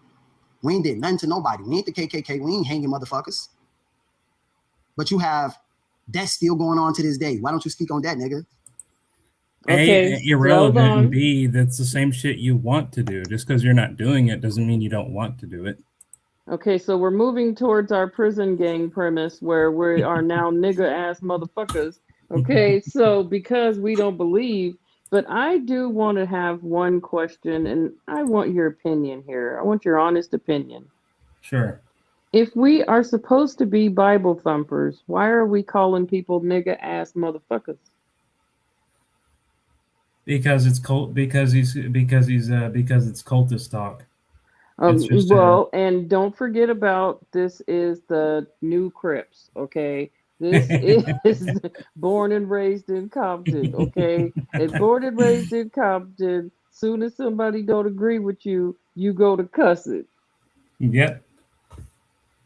Quickest way to shut down a conversation, cuss at them. It's a tried and true formula, Okay. Not much conversation you can have when they say "fuck you." Well, right. Okay. And then what's the next tactic after cussing doesn't work? Then we go to threats, right? That's when you get out of my face or I'm going to do this. Right. So yeah, so the first line of defense is cuss about. Second line of defense is I'm gonna kick your ass, biatch. But I love the Lord in the Bible. All right, let's continue. I'm gonna kick your ass, holy. And don't forget they're gonna give me. Don't forget they're gonna give me syphilis, and they're gonna kill you and burn you as a slave. But we're Christian and we love the Bible. Exactly. And hey, maybe you should, Independent. Jessica has a good thing. You do have talent for this, so maybe you should consider a channel. I do have all my equipment for a channel, but we'll talk about that later. Okay. I'm just saying, I agree. You have talent for this. All right, let's continue with this guy because where's the videos of that? And then here it is, you go on this man's channel, right? Then this dude is nothing. This dude using AI. He only want to use his real voice. Come on, man. Yeah, I would be insulted if I didn't know that you, based on how badly you were recording this and using outdated equipment, you wouldn't even know how to use AI. So that's not an insult. That's a badge of pride for me. Well, and we're not going to know how to use AI because AI is not readily available on our Obama phone that we got when we got our $200 jail check and were released from the pen.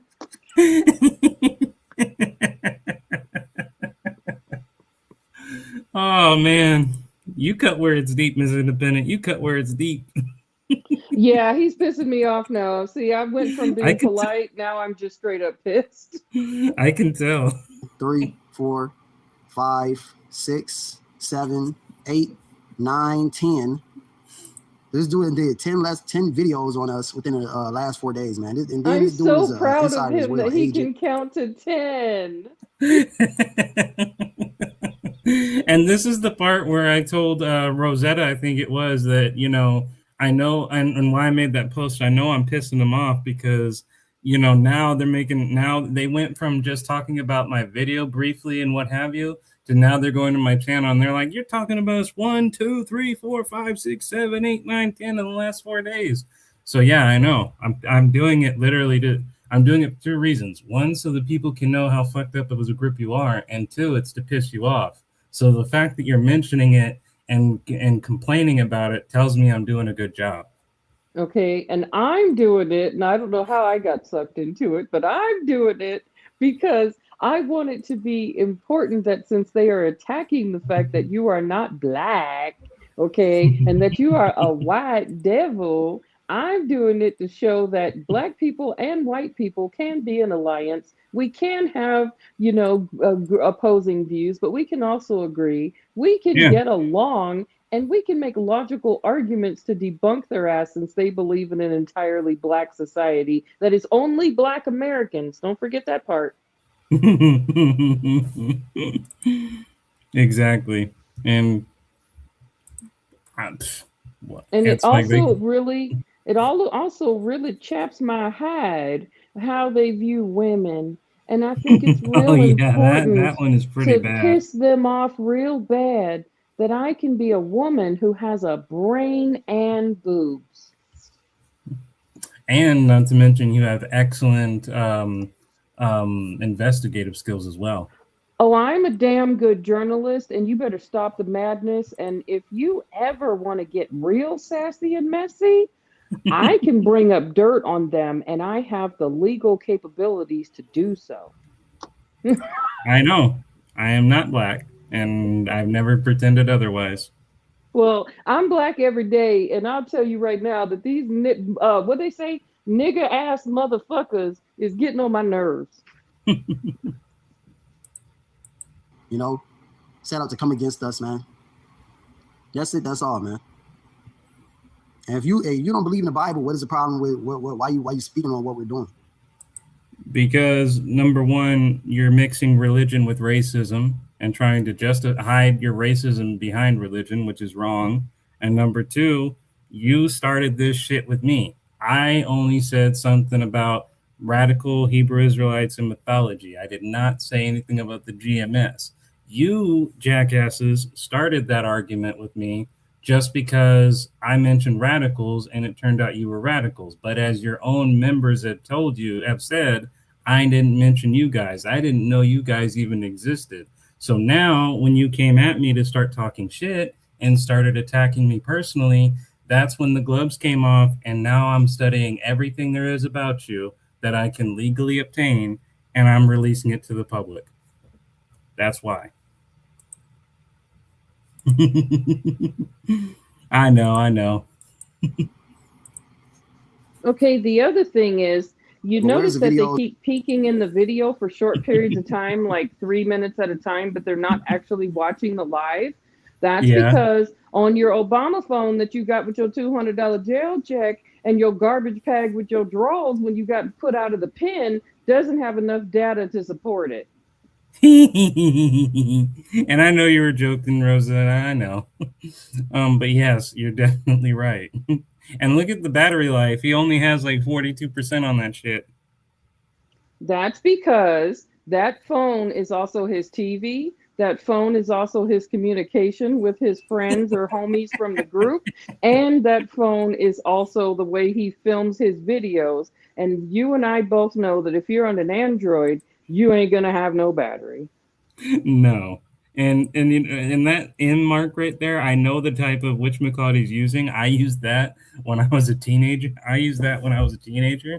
And I just never up until now, I didn't actually expect to ever encounter people using that shit again until now I've encountered the GMS. I thought nobody was using that anymore. Exactly. Let's continue. All right, 1 second. Gotta put in a new pair of headsets.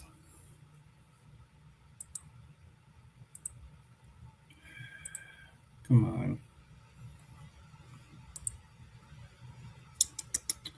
As soon as my headsets come in, I'll because my headsets just died. Yeah, ready to pair, whatever. Come on. Okay, here we are. Of what's going on over there? Where's the videos of the KKK? Why aren't you speaking on that? Where it is at?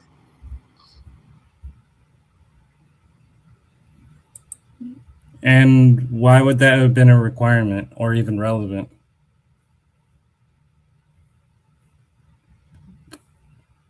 I'm just trying to understand where's your argument with that? He ain't speaking on nothing but Jake. Guarantee he's crying when this damn Charlie Kirk devil died. All right. Where is it? These are all his videos, man. He ain't speaking on nothing that Esau Edom is doing. What about your politicians? You know, your presidents. Okay. What about them? Your celebrities doing over there? I absolutely agree with them at this point. What about them? I'm wondering, what about them indeed? Epstein Island. Why aren't you speaking on Epstein? Just went through this man's whole channel. This is the third or fourth time they've tried to say, oh, he's not talking about Epstein. He's not talking about Epstein, because Epstein has no fucking relevance to this shit. Well, that's because they need talking points to rile up their group to make them feel justified in their belief system that is flawed at best. Right. Where are the videos on that? Ain't no videos on it, man. Because this dude is set up to come against us. Set up to come against the truth. That's it, and that's all, man. All this shit going on in the world, you speaking on what we're doing. Actually, that's not a bad idea. Honestly, I think that would be, Foxy, that would be a good suggestion for YouTube, to be able to give a suggestion box to content creators, I guess, for videos that the public would want them to create. I mean, I could see people abusing it and that getting, way overfilled, but still, it would be nice if they actually did something like that, so there'd be like direct communication between a content creator and his audience to get some good feedback. I think that would be great. So what's coming to mind for me is he's mentioning all these causes, and you know how every time you asked what suggestions we had for a video and I said what video we should cover that would be cool on your channel, and you actually responded. I think you should cover some of these topics and make sure they are known to be by request of the GMS Hebrew Israelites. Yeah, I definitely see where you're coming from that. That's giving me some ideas. I'm patienting the idea, so I'm patenting that idea, so please don't steal. You gotta get it in writing, sorry. Just kidding, I'm kidding. Hey, this man is none but the devil. But it says, Genesis 27:40, says, and by thy sword shalt thou live, and shalt serve thy brother, and it shall come to pass when thou shalt have the dominion, that thou shalt break his yoke from off thy neck. And Esau hated Jacob because of the blessing wherewith his father blessed him. And Esau said in his heart, the days of mourning for my father are at hand, then will I slay my brother Jacob. So this is the same spirit that the so-called white man has upon him. Kill, man. All right, he wanted to kill Jacob because he got the blessing and he didn't. When the blessing was meant for Jacob in the beginning anyways, man. All right. He wanted to kill Jacob. I don't give a flying shit. That verse is actually describing that the people that did wrong to Jacob ended up later becoming the future people in servitude and dependence when Jacob got his rightful place on the throne that he got from somebody other than his family. So again, we've got the right scripture, but we're remixing this stuff for 2026 in our mixtape in the back trunk of our car, and we are changing it for nefarious purposes. Correct. Okay. All the time the blessing was meant for Jacob, regardless. The Lord told that to Isaac, in the 25th chapter. Okay, this blessing was always meant for the so-called Negroes, Hispanics, and Native Americans. But this man has the spirit of bloodshed upon him, the spirit of murder upon him, the spirit of lies and deceit, because he is a devil. Oh well, I'm a murderer, even though I've never murdered anyone in life. I'm a murderer in spirit, so I have spiritual blood on my hands. Officer, take me away. And I'm still very interested to know exactly at what point you lied, deceived, or demonstrated evil by stating the facts. Yeah. I mean, I'll be more than happy to hear if anyone can actually prove I've lied about anything, I would be more than happy to hear it. And you've done all of this lying without calling anyone a bitch ass motherfucker. I know I'm not doing bad, Rosa. I knew it. I was going to get caught eventually. You know, they said don't go committing my crimes on YouTube. Stop getting into the spirit world. I didn't listen, and now I'm caught. I've been exposed. Woe is me. Get out of here. Yeah, Mr. Judge, I'm gonna need you to get yourself right. This is absolute madness. Oh, how did I think I didn't? How did it all go so wrong? And don't forget that you hate black people, but you seem to be okay with me for some reason. So maybe we need to break that down too. Oh, don't you remember the Hebrew Israelites? Apparently, I'm a racist in spirit form. Even though my Right. body and mouth have never done anything that would constitute racism, I'm still a racist in spirit. Right. Oh, the lack of logic. It's killing my brain cells. It's killing my That's what brain I was cells. trying to tell you. I don't drink and it's driving me to drink. So yes, there is a biblical people who are the wicked. Okay, and yes, you will go into slavery. Speaking to your so-called white people, Chinese, Japanese, Africans, all of you heathens are going into slavery. But starting chiefly with this so-called white man, who is the capital. See, I told you. He said that the Asians are going into slavery as well. The Chinese are going into slavery, but first it's me. Right, and that is exactly what I'm saying is they do not take into account that there are people of all races in all areas. Because remember they said Mexicans were okay? But you understand that Filipino people are Mexican and Asian. Yeah. Okay. They're definitely Asian as well. Okay. Number one enemy of the Israelites. This is Jeremiah 30 and verse 16. Therefore, all they that devour thee shall be devoured. Did you not devour the so-called Negroes, Hispanics, and Native Americans? Yes, that happened. And all thine adversaries, every one of them, shall go into captivity. Is the so-called white man not our adversary? Here's our adversary still to this day. Who's putting us in prison houses? Who's locking us up? Who has systemic racism? Esau Edom. Displaced America, which is ruled by the so-called white man. Right? He's like AI Trump said, we got to call the black police, we got to call the governors, we got to call the black generals, we got to call all the people who have been black leaders that are existing today and tell them that we made a mistake. They're not supposed to exist because apparently white people control it all. I just don't get it. Yeah, let's roll it on. Still to this day has us in captivity, man. We ain't went back to our land. I know. He still got us in his hand, which the scripture say the law said that you should be put to death. If you steal a man and he be found in your hand still, hey, you're sentenced to death for that. So this whole nation must be sentenced to death. Esau Edom, the self-proclaimed white man.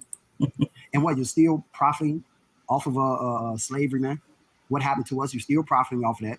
Still got riches. You still got lands, for killing our people, putting us in slavery. All that money y'all made off of that ain't went nowhere. All that went to is just through your generations. The next generation just took what the previous generation had.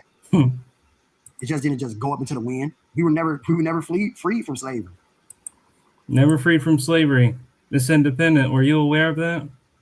Actually, I will I don't know what the gambling term it is. What is it? Raise your 10 to a 7 or something like that. But I will say that not only is my family from Central America, and at one point they were slaves, and I am definitely not a slave. At one point, my grandmother, my abuelita, just to piss off the Hebrew Israelites, mi abuelita, she emigrated here, and on part of her journey, she rode on a tire in the ocean for part of her journey. And then she came here and made a life for herself and made a life for our family. And then she became an American citizen. And I don't think she would have been able to do any of that as a slave. No. But and mind you, this is being said by a dude who, as you point out, probably got an Obama phone, is recording using First Amendment rights to express how much he's not free. He has so much freedom to express how much he's not free. Yeah, and the thing about it is freedom ain't just for smart people, okay? We have to exercise freedom across the board, and it's truly, truly sad, but he has the freedoms as well. But Exactly. freedom does not mean that you're supposed to antagonize people or that you're supposed to harass them when you don't agree with their views. And that's where the problem came out. And also importantly, freedom of speech, it cuts freedom of speech cuts both ways. You can say all the dumb shit you want, but I can say something right back to you. And I don't have to be on Yes. that same level of ignorance when I do. Right, right. Smart people and dumb people have rights, and we respect his rights. But and you notice how we are talking without degrading him. Correct. Because I'm still pissed that these people think they're going to give me syphilis, and I specifically changed my icon to show my face on purpose for those purposes. Oh man, the syphilis thing is one I'll never forget. The thing is, I didn't say anything in the recording because I didn't catch that at first, and then when I was rewatching it later, I was like, "Wait a minute, syphilis?" I'm like, "You people are threatening to." Oh, you're nasty. Well, that's because they came from prison, and you know how it goes down there. Oh. Well, I heard stories, and that was enough for me. Well, I don't need to know it in depth. Every time I want to give them some credit, they're just proving my theory correct. I like Foxy's. I got hearing aids listening to him. That's a good one. That's a good one. And Rosetta, here's the thing. Not only were they threatening to give us STDs, but they were saying we were going to get STDs after we died, as well as make me do physical labor after I died. And I still stand by what I said back then. Like, okay, how are you going to make me do that? I'm dead. I have no nervous system anymore. I have no physical body that needs to eat, sleep, or drink. So what exactly can compel me to work? So not only are we dealing with people that are sexual deviants, but they're so bad that they're necrophiliacs, because basically what they're describing is raping of a dead body. Oh man. Oh man. At least you get some. I don't get nothing out of the deal. So it says, and they that spoil thee shall be a spoil, and all that prey upon thee will I give for a prey. And everyone preyed upon us. Everyone had us as a spoil, man. First Maccabees 2 and verse 7. It says, he said, woe is me. Wherefore was I born to see this misery of my people and of the holy city, and to dwell there. And when I was delivered into the hand of the enemy in the sanctuary, into the hand of the strangers. Okay, and also I want to just put a small note in right here that what he's reading right now is not a book in the Bible. Continue. Okay, that's good to know. Our glory. Her glorious vessels are carried away into captivity. Her infants are slain in the streets. Her young men with the sword of the enemy. Okay, this happened to us during the time of Antiochus. Okay, and the same things happened to us here in Babylon and Great America, but much worse. It says, what nation have not had a part in her kingdom and gotten of her spoils? And every nation had a part in taking us down, man. They all band together with one consent to come against the law of the Hebrew Israelites. Okay, and to answer Foxy's question, how did he jump to the middle of the chapter? That's because they kind of jump around to kind of make their quote unquote points.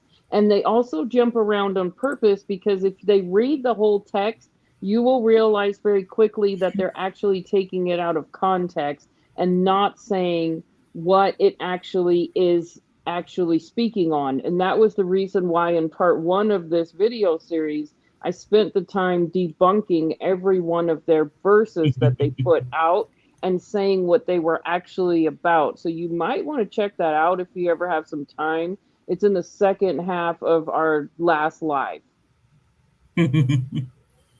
Oh boy, but yeah, I never heard of a chapter verse called Maccabees. No, I there's understand. not.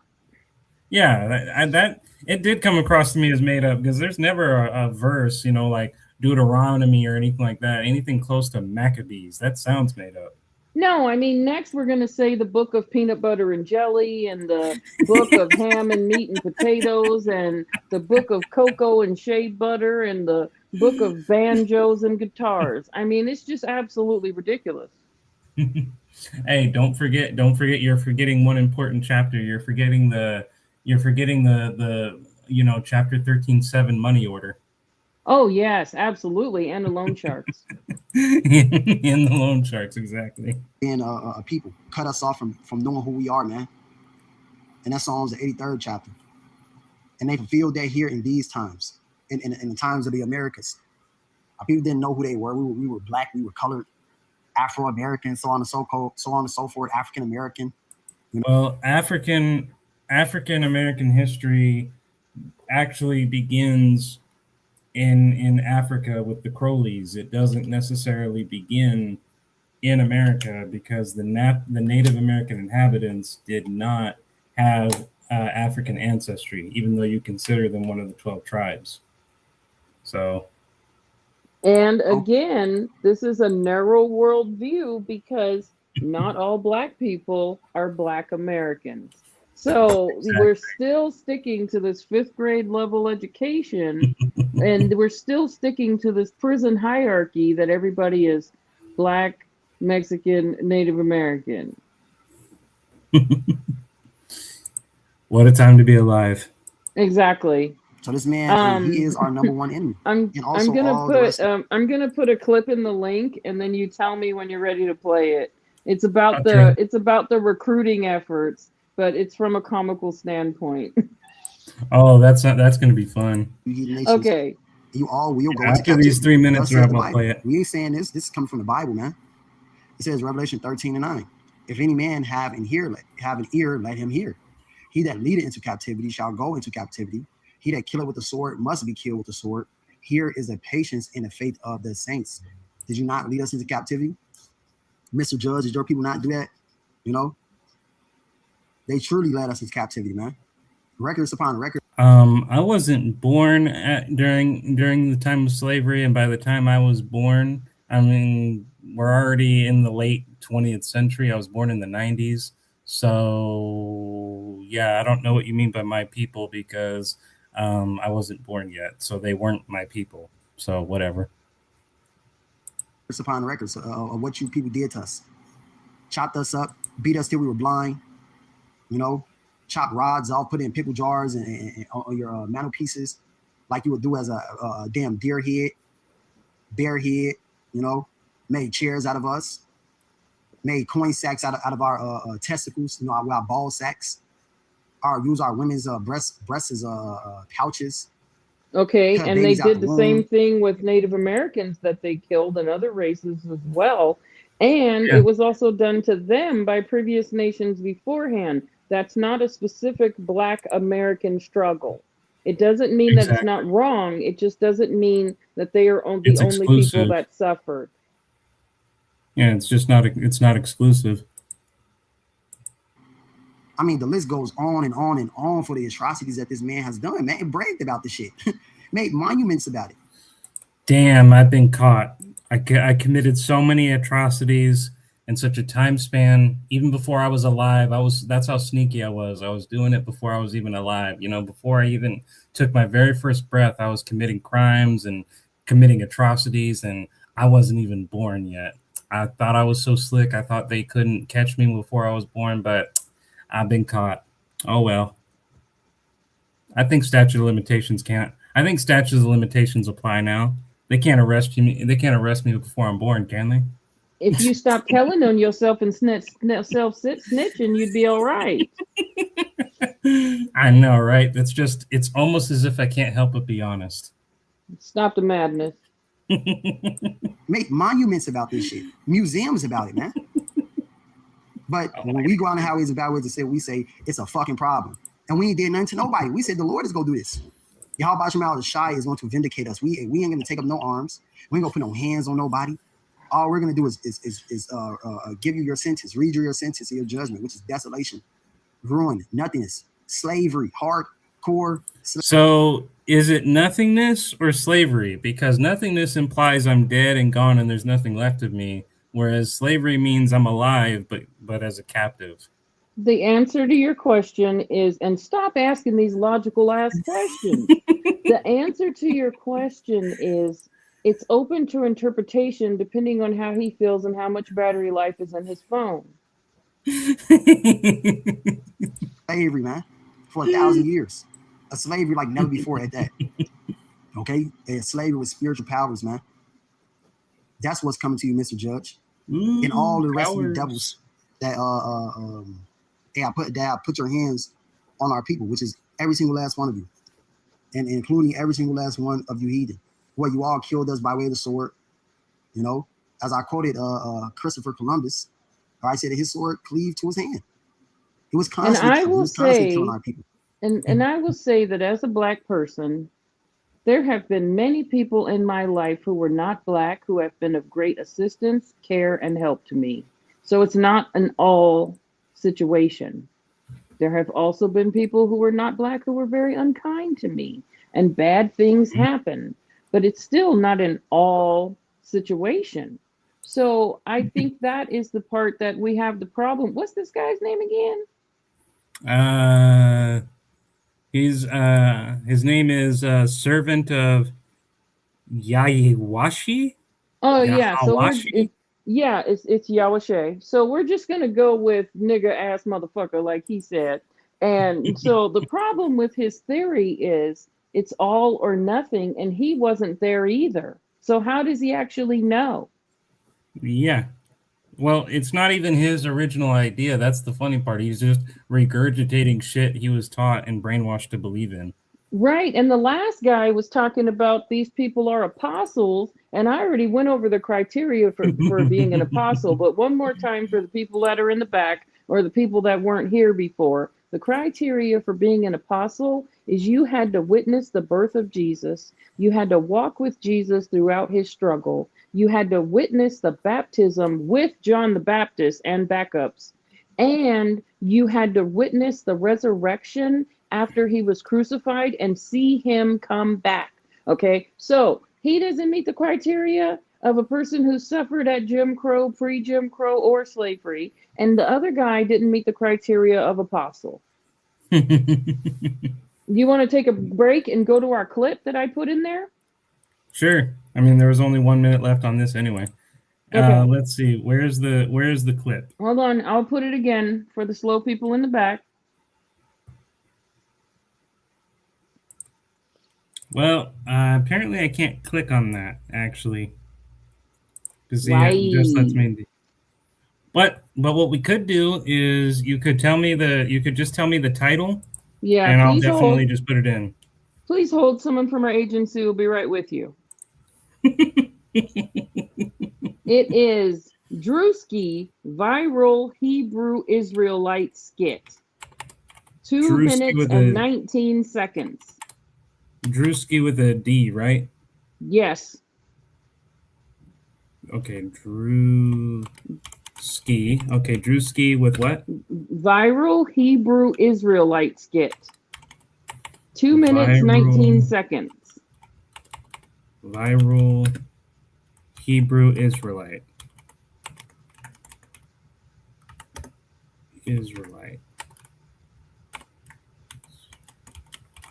Skit.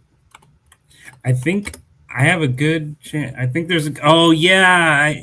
I know. I seen this one. This one was good. I got to tell you. I'm going to play it, but I got to tell you, when at first, for a little bit, I thought it was legitimately real until it got to the cop part. And Brother, can I speak to you, please, man? Lost another one. Do you feel as this is right? You can't see. Boys, you need to come join us, bro. That's right.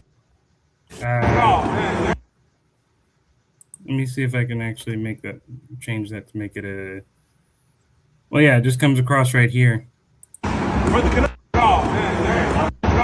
Okay, we can see. We can see. All right. Brother, can I speak to you, please, man? Lost another. Good. Do you Good. feel as this is right?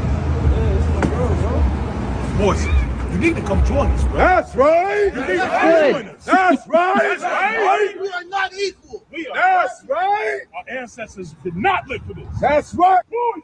Poison. Poison. Poison. Oh, man. Brother, can I speak to you, please, man? Lost another one. Do you feel as this is right? Oh wait, that ain't the full thing. That ain't the full thing. Yeah, you're good. Get on your Oh, well, no, it ended. That was just the short. It didn't show the whole thing like it should. And here we go. Black man. No, that ain't it. Because I actually 2 minutes, 19 seconds.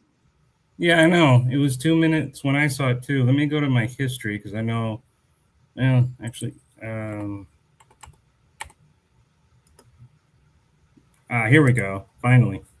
Black man. Black man. That's right. That's right. That's right. That's right. That's right. That's right. That's right. That's right. That's right. That's right. You see this word right there? That's right. That's right. That's right. You celebrate Christmas, don't you, brother? Yes, you do. And it's a white holiday. White holiday. Black power. Black is power. That's right. That's right. That's right. That's right. Black is power. Black is power. God, man. Brother, can I speak to you, please, man? Lost another. Do you feel as this is right? Boys, you need to come join us, bro. That's right. You need to come join us. That's right. That's right. We are not equal. We are. That's right. Our ancestors did not live for this. That's right. Poison. Poison. Poison. Poison. You will not stop our brothers or sisters from the Constitution. That's right. That's right. I'd rather be in the South than to be in hell. That's right. Free man. Free man. Free man. Free man. Free man. Free man. That's right. John in the window, chapter 16. That's right. And white man will beneath. Okay. Beneath emancipated souls. That's right. That's right. I do not need help. I will assist myself. What form of payment for this, please? Is it because my skin is black? We out here bringing our people back to the law, statutes, and commandments, man. We do not follow rules made by white men. We do not follow rules made by white men. You are not a sister, and you will not perceive to be a sister. I'm sorry. That's right. That's right. That's right. That's right.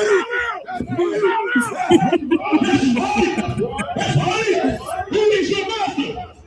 Who is your master? What y'all doing after this? Is that the party song? What's your name, man? Harley.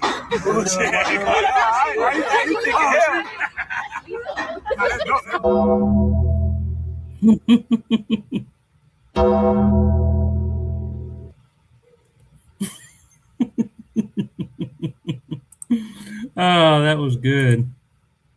That was good.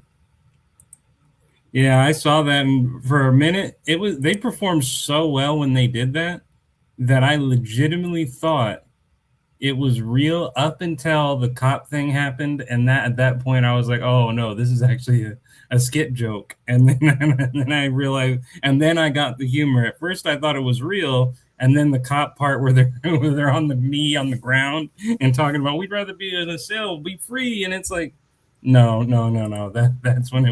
That's when it clicked in my mind. Oh no, this was a joke. Exactly.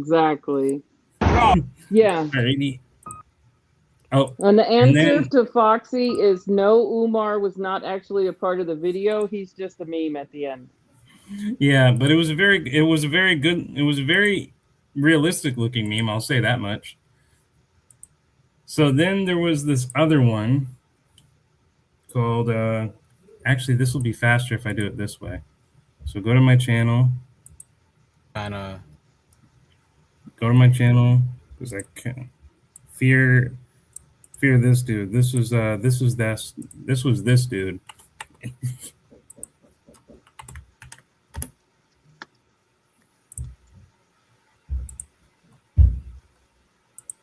And the relations 13. I'm going to be completely honest with you.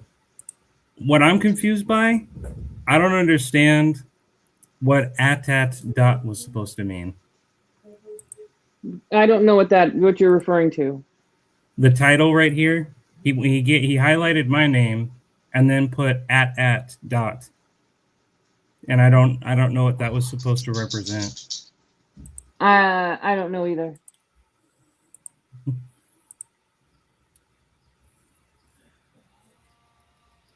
Yeah, Shalom. First and foremost, I'm going to start off by giving all praises and glory to Yahweh, Ba'ashem, Yahweh Shai. Oh no, not again. Yahweh being the true name of the Heavenly Father, which today and age people ignorantly call. Let's But then the highways in the ask byways, that. preaching His word in truth and in sincere love. Yeah, You see yeah, the video, yeah. just another guy just trying to No, say seriously, that not again. or thinks he knows. Okay, all right. Well,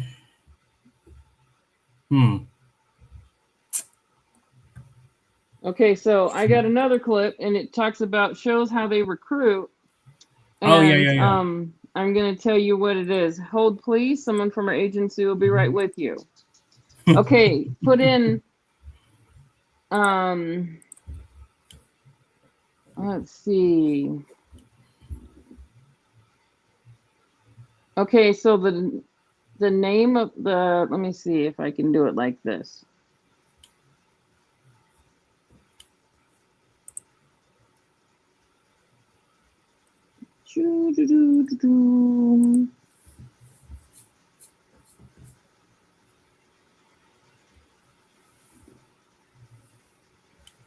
By the way, did you guys know that the Backrooms movie is going to be in the next month? I'm really looking forward to that one. I don't know what that is. Oh, Miss Independent, you got to look up what the Backrooms are. I'm telling you.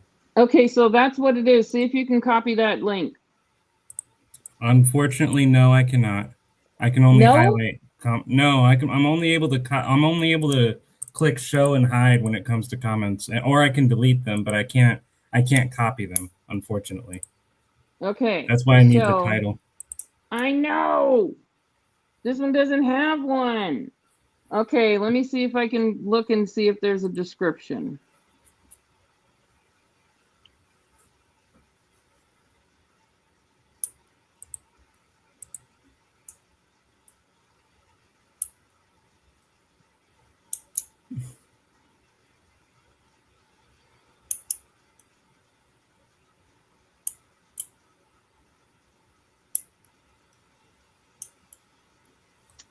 How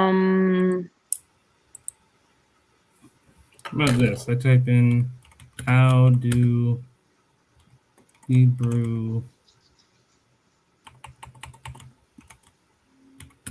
Israelites recruit? Yeah, no, I don't know. Well, I mean, even if it doesn't have like a normal title, if you just tell me what the video is under. Yeah, but it doesn't have one. So, put in Oswald Bates. Daughters? Okay. No, put in Oswald Bates, and then we'll see what we get. Okay. Hold, please. I got to switch my screen back to you. Okay, right. Scroll down to the one with the two guys in the book. Right. Click that one. Hi. Do you secrete a reading dysfunction? Do you have problems putting your words in a colostomy bag? That's why I've created this new program called Book on Phonics. I'll teach you how to testiculate my way. To computate how it works, I will intersex with a perverted deviant by using one of my own penile implants. Masticate the sentence. C, dick, angina. Angina. You know what gina is, don't you? You see, you condeculating your verbs and reaming your fibula. Impeach me. Dick, at last. You emasculated pace and accelerating at a promiscuous rate. Hey, man, that ain't what that says. Shut up. Suppress your defecation. See, reading is bisexual in your mentality. I think it was Plato, who stuck to the wall when he said one must put his transvestite in jeopardy if one wants to become a cunning linguist. Like Vanna White. Now, hermaphrodite, try it again. C. Jane. C. Jane's big breastises?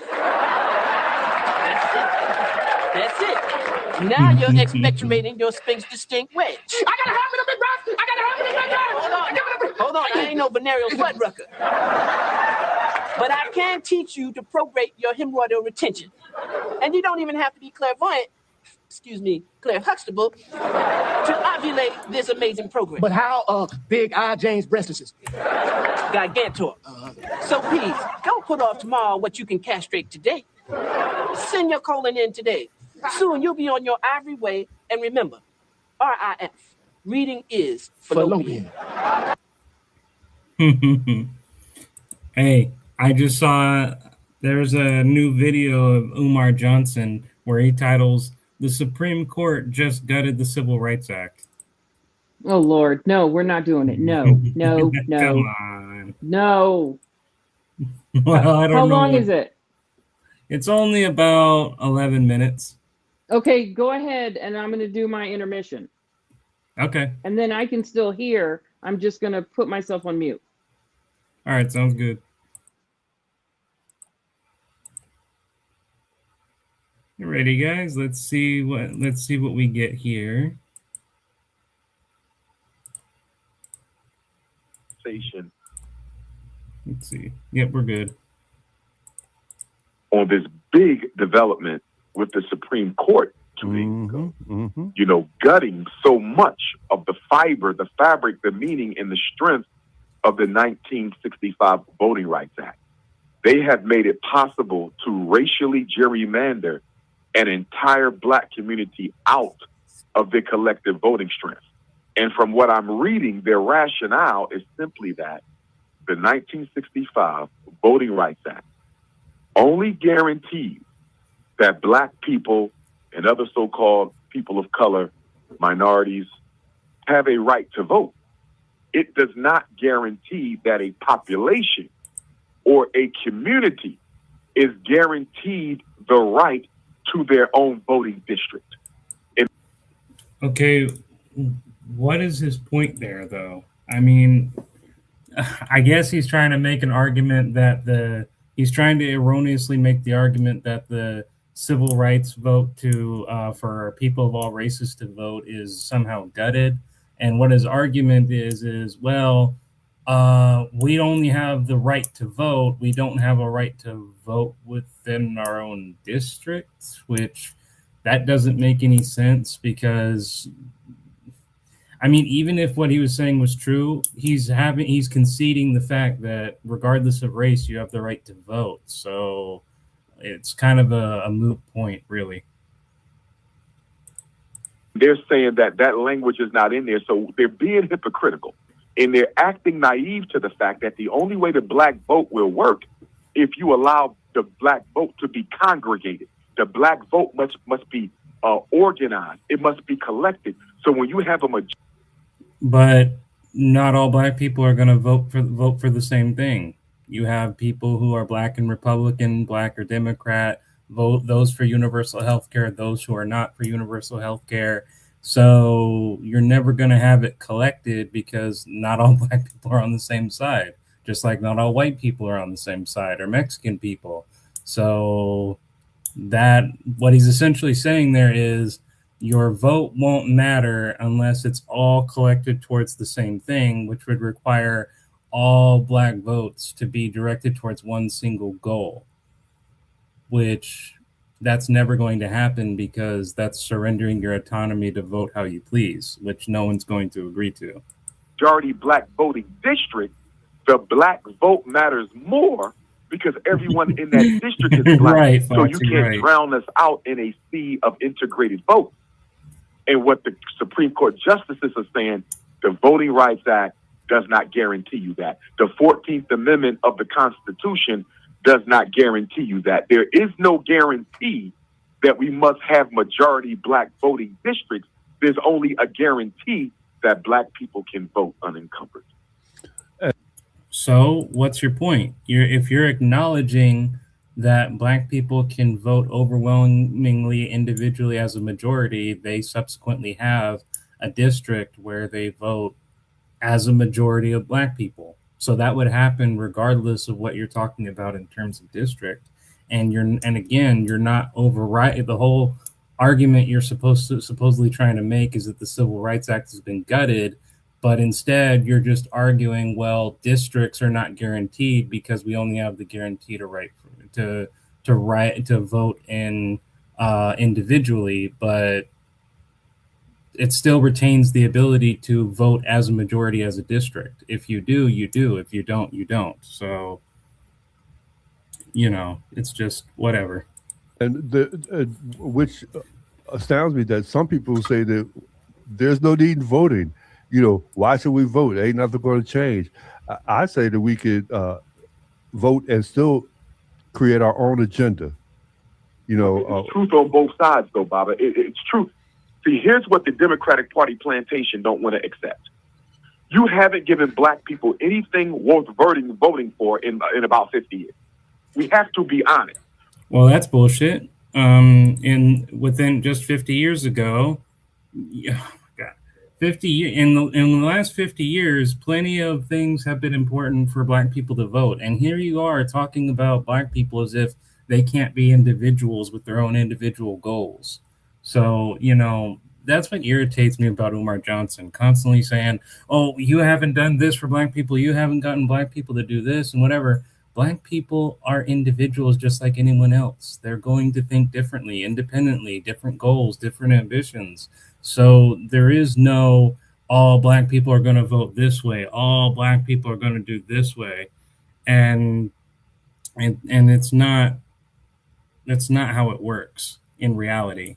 You're never going to get one full group to just overwhelmingly agree on one single issue. I don't care if it's black, white, brown, blue, green. It's just not how reality works. And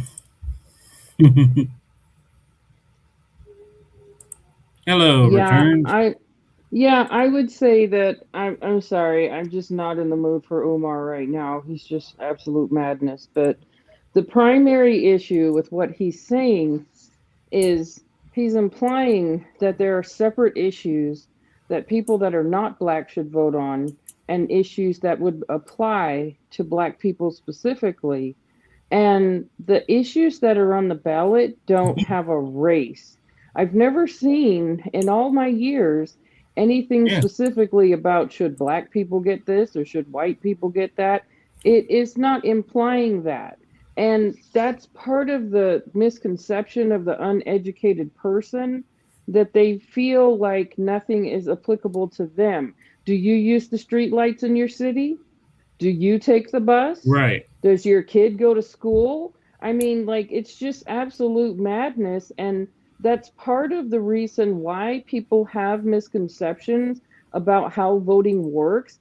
They think that voting is only like the presidential election, or voting is only for certain issues. But realistically, right, even if you don't like the candidate that is for president, vote in your city election, because that's how you get things like decriminalization of drugs that you don't want, or you get things like higher property taxes that you don't want, or you get things like higher bus fare that you don't want. If you at least vote in your city election, you would be able to make an impact around your area. Exactly. Yeah, I can't do Umar. What did Barack? All right. Where do you want to move on to next then? Keep going. Okay. Obama do for black people that was so great that justified the overwhelming majority of our votes going to him in the two terms that he won. Nobody can give me anything. Yep. Okay, so based on what Jessica's comment is, I just want to add the disclaimer. This is why I don't want to do Umar. Umar is not a 401c. He is not a 40. He is not a nonprofit under like the guise where he can't talk politics. And I'm sorry, I'm brain farting at what it is right now, but it's the type of nonprofit that would be a homeless shelter or a battered women's alternative, or it would be a veterans program. It's that type of nonprofit.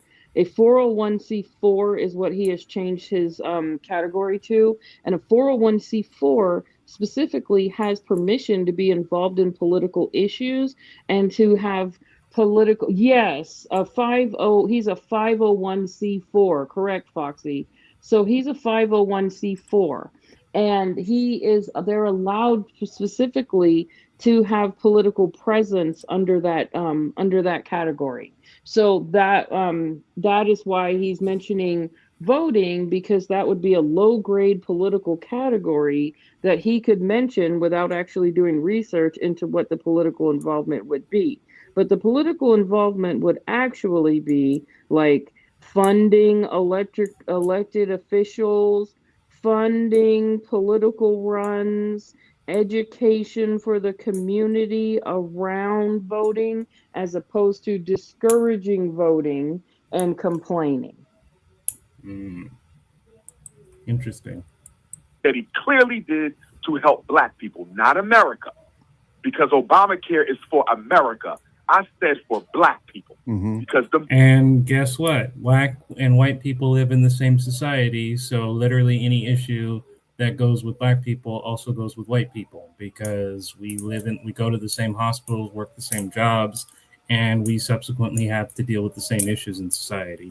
So now what we're doing is we're reducing the intelligence of black people to voting rights and Obama phones. Yeah, pretty much. Gay right? That wasn't for America. That was for gay people. What did Obama do for black people? Nothing. What did Joe Biden do for black people? What do we want to say?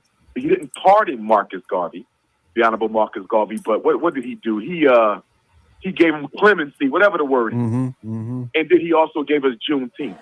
Two symbolic victories. Oh, can you pause? We don't need. Umar Johnson has not actually taken positions on public policy issues. Public policy issues would be like mass incarceration, funding for schools, senior services, community issues, things of that nature. He talks about celebrity gossip and generalized stereotypes. He also talks about hot topics of the day. He doesn't actually talk about things that are public policy. Public policy would also be like reducing sentences for first-time offenders and providing drug treatment, things of that nature. He doesn't actually, he started out saying, when he started out, he had like all these strong talking points that never went anywhere. And they were kind of like dead end. So he would say like, they're giving kids ADHD meds, but they're not treating them without actually offering a solution. That would be a talking point. Exactly. Or he would say like, the school teacher is not paying enough attention to your son. You know, that would be a talking point. But public policy issue would actually be, we need to fund educational programs that support X, Y, and Z because of A, B, and C. He doesn't actually go that far. He actually puts out vague issues to get you emotionally invested and get you emotionally invested, but not actually offering solutions and not actually taking action. He is also not an activist. An activist is a person that shows up when there's actual issues that are a concern to the community, speaks on their behalf, and offers solutions and action calls to change. And he didn't even go to Jesse Jackson's funeral, and that was free, right? So the thing about it is, like, he's not an activist. He's not talking on public policy. He's talking on generalized talking points with no actual clinical research or educationally based solutions. He just likes, mostly right now, his biggest talking points would be that people shouldn't have snow bunnies and that he's sexy. At what point would that apply to public policy? Those would just be my immediate questions. Go ahead. Yeah, but I mean, you're completely correct. And I would further announce that the reason why all of that is relevant is because it was never about really getting anything done or even speaking of public policy. It was all about, this is trending right now. Anybody who starts talking about this seems to get attention. Attention is what I need to fill my personality cult so I can get lifelong donors. So therefore, we're going to talk about it. But he knew full well he wasn't going to do anything about him anyway, even if what he said was true on even a basic level. Correct. And he also does a lot of talking points of what people shouldn't do while he's doing it, such as people shouldn't eat fast food while he's eating McDonald's. People shouldn't buy Nikes while he's wearing Jordans or he's wearing Air Max. People should not vote this or that way while he's hugging that person in a photo for his Instagram. People should not intermingle with white people, but he's got pictures of him hugging white people. People should not sell things that are not black products, but he uses a publishing company that is not black owned. So there's a lot of Mhm. hypocrisy, and it's just a lot of like, I don't know, I don't know, well, the only word that comes to mind is fronting, like there's something going on. But if you watch actually one of his speeches, it's a whole lot of nothing. Yeah, because from the get go, he was a scammer from the very start. Yeah, and I'm trying not to use talking points that everybody uses that are regurgitated. But the other thing that he does is he appeals to people that are downtrodden and destitute. And he has a monthly donors club to target people for their Social Security and disability checks that would go toward either their daily living needs or toward their children's daily living needs. And how would that be public policy? Correct.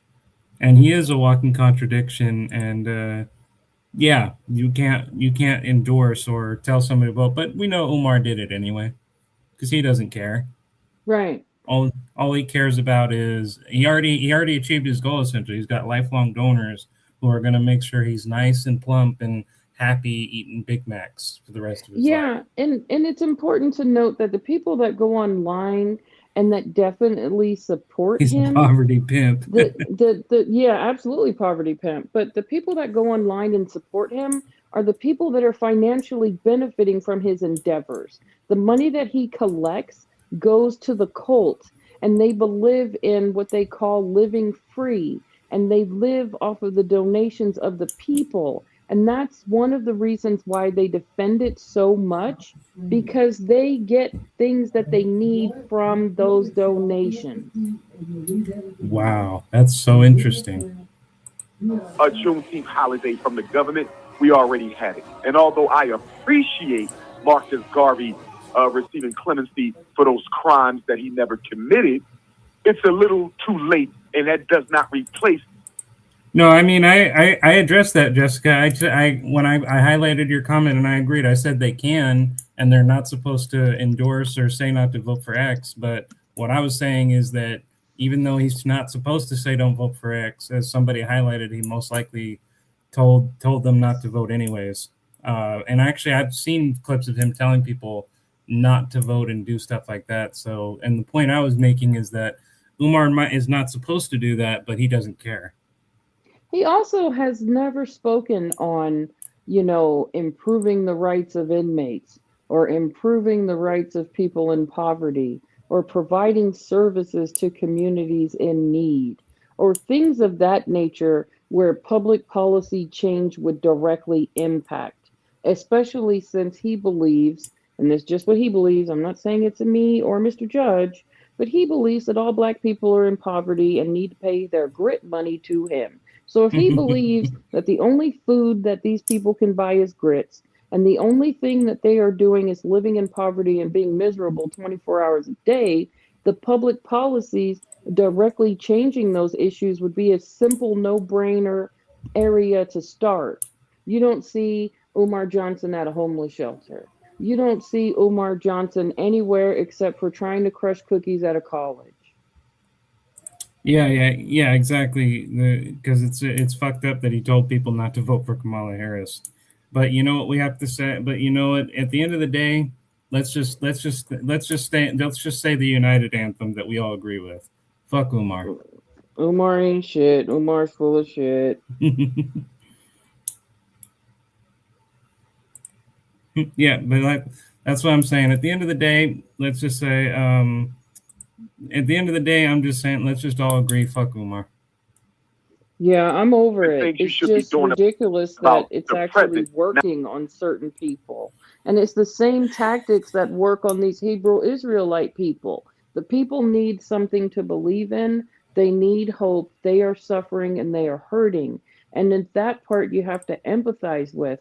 But also the sad part is they get them in with the part of we're going to make things better for you, we're going to support you, we care about you, blase blase. And then what it turns into is, You can't listen to anyone but me. You can't ask any questions to me. I am the authority. And now the person is abused. So it starts out as encouragement and it goes down a windy road of scariness. And it's just really sad that it's happening. And that's why I said, no, I just really don't want to do Umar because it's just, my heart breaks for these people because they are looking for a place to belong, a person to care about them, and a person to have interest, but that's not what they're getting. What they're getting is molested Well, physically, financially, and mentally. Miss Independent, here's the thing that I actually learned a long time ago because, and I'm just going to give a real life example, I had it's like this, I've known people in my life where I witnessed them go through some really bad shit, and I mean super bad, and I felt so bad for them for years. I would do everything I can to get them to, to get them out of their situation, to help them out and what have you, and do what I can. And then, but what I realized is that my empathy for it clouded my judgment, and it Correct. actually wound up me getting taken advantage of. And when I Yes. realized that, eventually I realized, and then there was something that a friend told me that was very important. He said, "Listen, you have to not care about this." And he said, it's not because you're not supposed to try and help them. No, no, you do try to help them. But what you have to realize, you have to prioritize your own mental well being. And this is what you do. He said, you give them the knowledge, which is your job. You give them the knowledge, you tell them everything that you can. But ultimately, at the end of the day, they make their decision. And you have to Right. not care what happens to them afterwards. And that's exactly what I think should happen here is that, you give the knowledge, right? Where you, me, and people like us, we're people of knowledge. Our job is to give the information. But if people at the end of the day decide they're just going to donate anyways, they're just going to go up and join the cults and what have you, we have to smile and wave and be like, okay, that's fine. We told you everything we could.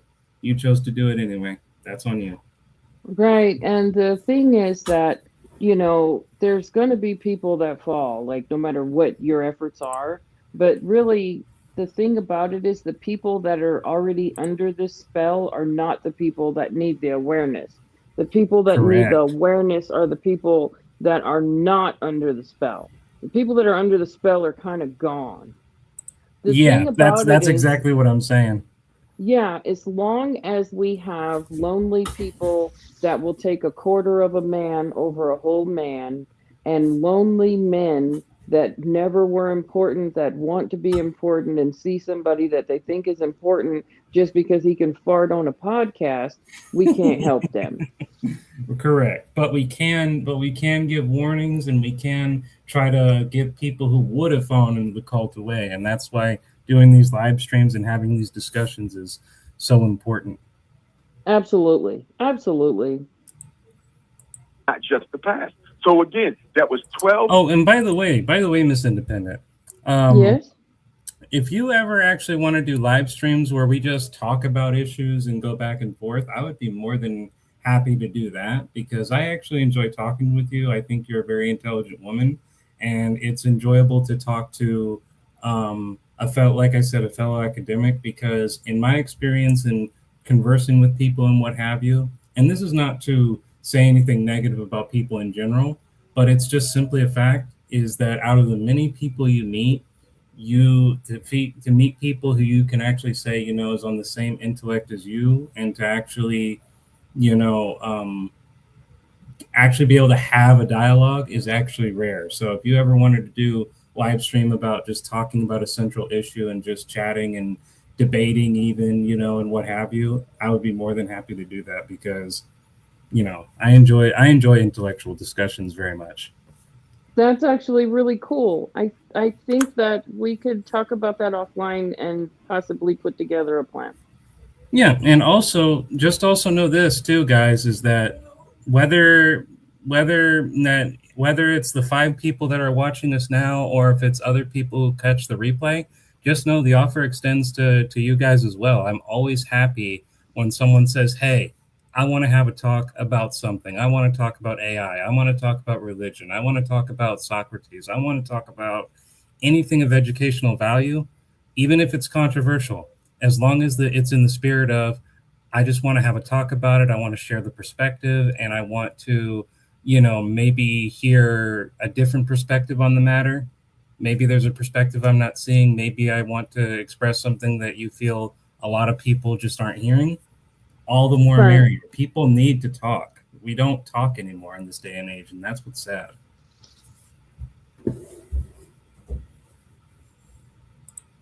Years of Democratic presidency, Baba David. 12 years.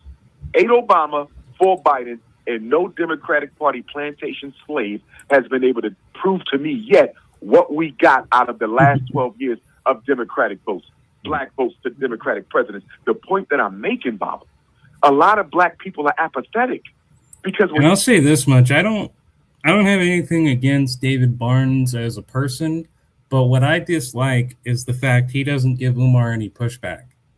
The reason that he doesn't is because cult members are not permitted to ask questions. Otherwise, they risk exile from the cult. So as soon as they come out and say anything that is like, we had a person that came on the live stream, oh, I don't want to get into this because you're not black, blah, blah, blah, blah, blah, cult member. As soon as they get into, Umar's so great and he's working so hard, working so hard for the man, and what have you done, and how long does it take to build a school? Cult member. They're not allowed to do anything other than cheerlead for their said cause. Once they have anything that looks like a question, blocked, excommunicated. Yeah. Once they have anything that looks like disagreement, blocked, excommunicated. You'll also notice that's why they're not allowed to have jobs. That's why they're not allowed to have a life outside of the cult, because they want to limit exposure so that they don't come back with questions, because they might run into my happy ass. And I think also, I'm pretty sure that David, on top of being a cult member, also had to pay Umar a lot of money just to do this. Well, I wouldn't say a lot of money. I would disagree with that, because at this point, Umar has gone garage sale low budget. So the last one we had was the guy that was in his mom's apartment or whatever with the Walmart table and some flea market art on the wall that he threw together straight up struggle streaming. That one. I saw that one. Yeah, and then this Baba David guy is on public access radio. So how much money does he have? So so at this point, what they're doing is they're trying to get to whoever they can get to that will put their message out there and do damage control for the low price of free 99. Wow. Wow. So it's going bad for him nowadays. Yeah, what we're looking at is a fallen star, right? It started out as it's kind of like an old rapper from the 90s, like if somebody like Ludacris or Nelly's going to make a comeback, they start out doing stadiums and movies and doing world tours, and now they're in the back of a dive bar getting out of a Volkswagen Beetle, stuff like that. So what you're looking at is a decline, but what you're not looking at is a complete end. But they're trying to hold on to the dream. This is the last hurrah. All items must go. Clearance rack in the back. No, Rosetta, not $3.99. Free 99. Free 99. Free 99. So yeah, all of it must go. That was a good one. Yes, this is everything must go. No dollar is too small. Please. See, he's even down to saying donate a nickel, send a money order. I mean, it's bad. Once he said donate a nickel, I was like, oh, it's time to get to welfare. It's time to get to the welfare line. Well, you know what? I did say quite a few times now, is that I did say to people that inevitably at his age, he wasn't going to be able to get a regular job anymore. And he's reaching elderly age now. And so the only path really left to him is to continue to get money from his donors and then eventually just transition to Social Security. And I'm pretty sure he'd try to defund Social Security as well. The only thing at this point he's missing is a cardboard sign on a corner. But I will push back on one thing that you said. You said getting close to elderly and get Social Security, that's a negative. Social Security collection implies that you have worked and paid into the system, and Right. Okay. age-based I'll Social make an amendment Security, on that. right, I'll make an and amendment on base, that. I should have said what I should have said is SSI, not Social Security. right, but also SSI is based on having a disability. And SSI, the age for it is now 67. So he is not elderly. He is not at the end of the road as far as being able to contribute. He is having an awareness and conscious effort to not work. He is a person who Mm, works hard to not work. And he's actually got a lot more time in the game. That's why you see like 67-year-old guys that are security guards or working at Walmart, things along those lines, because they have to work to get their Medicare.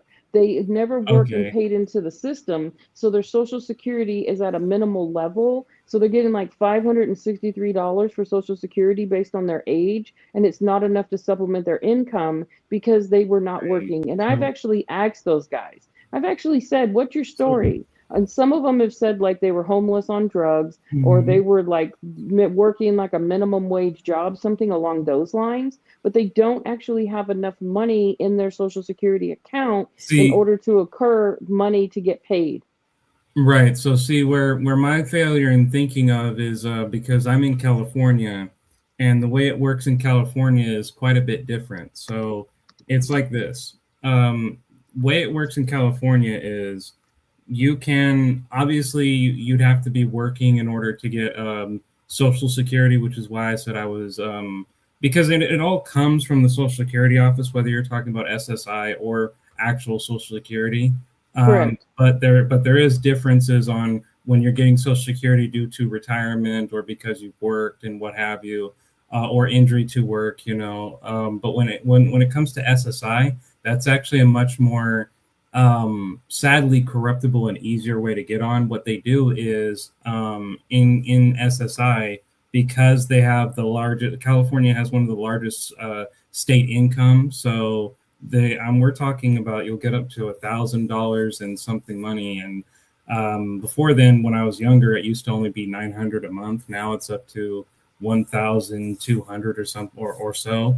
And so what a lot of Yes. people will do, because I've known individuals who have gone to Social Security, um, said they can't work anymore, even though that wasn't true, and actually got and received Social Security benefits of SSI, not Social Security as in terms of work, but SSI, because they claimed they couldn't work because they claimed they didn't work and they couldn't work anymore. And that actually is my mindset, is like he would go there and what have you, because I know in California they do that, but in the error of my mindset, I forgot that in other states it doesn't work that way when it's Well, and it's a common actually it's practice here.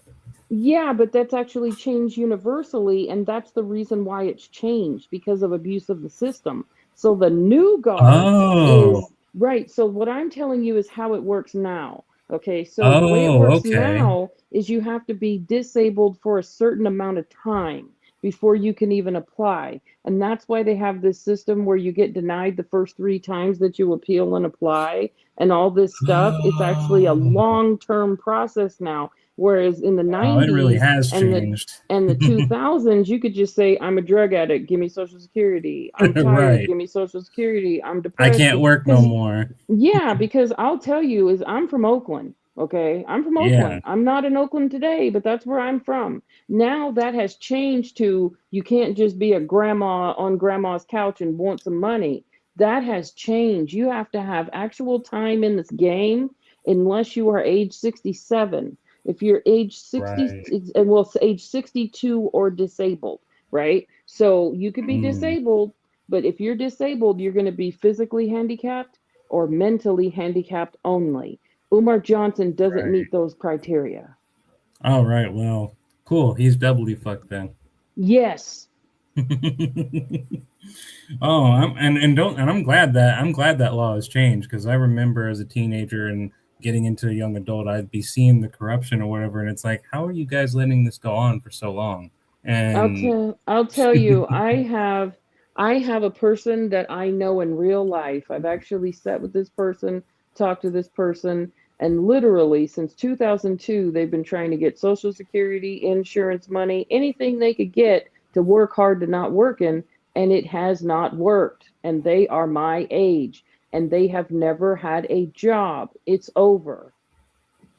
Actually, it's funny you mentioned that because I did know someone in real life who had basically my disability, but much lower, and for whatever reason, even though it was obvious that they had problems, the people who were the specialists pretty much screwed him over on paperwork, claiming he didn't have any problems. Which, I mean, talk to the dude for 5 minutes and you can clearly know.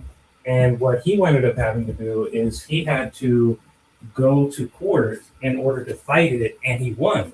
And so Right. he gets benefits now, but he kept getting denied and denied from advocacy groups, support groups, whatever, until finally he went to court and actually won the case. And now he gets access to all this stuff. But before, they just kept trying to say, no, we're not giving you anything. You don't got no problems. And so Yes, and they have to wait a certain amount of time. It's like 10 months before they can apply again. So you see how they stretch it out? And they deny yeah, you have to get denied 3 times before you can come back with an attorney. So that's my only pushback on that, is that the system has been yeah. rebranded. Yeah, and you're right, because I'm thinking of the old times and what have you, of what I witnessed before, and I'm thinking purely within my state. I wasn't thinking about it from the broader spectrum, or even giving consideration about how the fact time changes everything. Yeah, and now they've even changed it where states are rolling it out now that if you're unemployed, you cannot get Medi-Cal or Medicaid unless you work 20 hours a week. And they've already done it with food stamps, and now they're doing it with the medical. So a lot of people are about to get shocked that, living free ain't happening. Well, I will say this: in my state of California, at least as far as I know, they haven't really changed their stance on universal income base. So, if you're truly on a lower period of income, you will always have insurance. I myself have never been able to afford medical, so the state has always paid for mine because I've never had the income or the amount of income to say, okay, cool, I can now afford to pay for medical. So the state has always given me my medical, and I still retain that now. So, but Okay. I hope they don't. I hope they don't change. I hope California never changes its stance on universal health care, because Yeah, the stance on it is that if you're disabled, you're in the club. If you're not disabled, get a job. yeah. Well, I am disabled for life, unfortunately, Right. which is both a Right. blessing and a curse. Of course. Of course. Well, But yeah, that's how it works. Anything else you'd thank you. like to Thank you talk for the about? update. I mean, I can talk about a great many things. Like I believe you. I'm an academic for life, so there's literally no end to the questions and discussions I can have concerning a great many topics. And one thing I always love, and I never get enough of, is I love questions, especially since I started studying Socrates and whatever, and seeing the wisdom of answering questions, the power it has in conversations, the ability it has to challenge assumptions. Um, and I get it. Socrates is a bit of a troll, and yes, he can be annoying, but it's his methods are just so brilliant. I can't help but admire it. Especially when you combine it with strategic concession. And by the way, Miss Independent, let me ask you: has anybody ever explained strategic concession to you? No.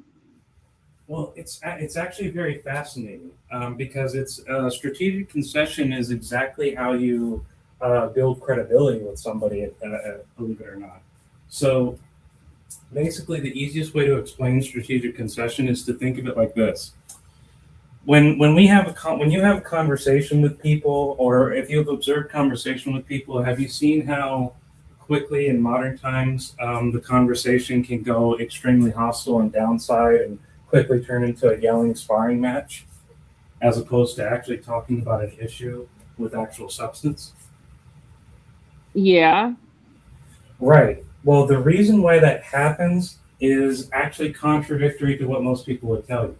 Most people would tell you the reason it happens is because the subjects we're talking about are sensitive and are so sensitive that it can easily offend people. But it's actually not that. And that's actually not the primary reason. The primary Okay. reason the primary reason is the manner in which you approach the discussions, because it's like this. Many people, before you've encountered them, have what is known as exit strategy plans, meaning before you've even spoken to them or uttered your first word, they've already pre-planned, okay, if he says this, or if I hear this, this is what I'm going to say. And Right. that's how people typically get away with, and that's how people typically attack logic and reason, by switching it over to an emotional outburst, because they will already pre-plan what you're going to say. And unfortunately, even when you don't intentionally do it, the way modern conversation works, it comes across as aggressive, which is why Correct. strategic concession is so important. And so strategic concession is this. Let's say me and you were arguing about banks, okay? Let's say your stance was banks are so utterly evil and corrupt and harm so many people that the bank system needs to be done away with, and we need to revert back to the gold standard. Okay, let's just say that was your stance for a moment. The modern way someone would approach that, which would cause you to get defensive, and you'd already be pre-planning, is to start off with, no, we can't get rid of the banks. That would be a terrible idea. This causes so much problems for us, yada, yada, yada. Already, you don't want to hear that. Already, you're thinking, yep, this is exactly what I expected, and you already have a plan for it. Here's how to get around that. You start with a concession. Yes, banks are incredibly corrupt, and they cause people to be hurt very badly. That right there, because I conceded that, I didn't attack your premise, I validated your premise. Now that I've done that, you're more receptive to hear what I say next. However, even though the banks are corrupt and they do cause harm, other countries also still use the bank system, and if we do away with the bank system, we will subsequently lose our economy to the ever-going progress that other countries are having, and our country would grind to a halt. So even though I agree with you, even though I agree with you that corruption is a problem, harming people is a problem, it cannot be solved by ruining our economy. Therefore, we should not revert back to the gold standard, which wouldn't help anyone. Gotcha.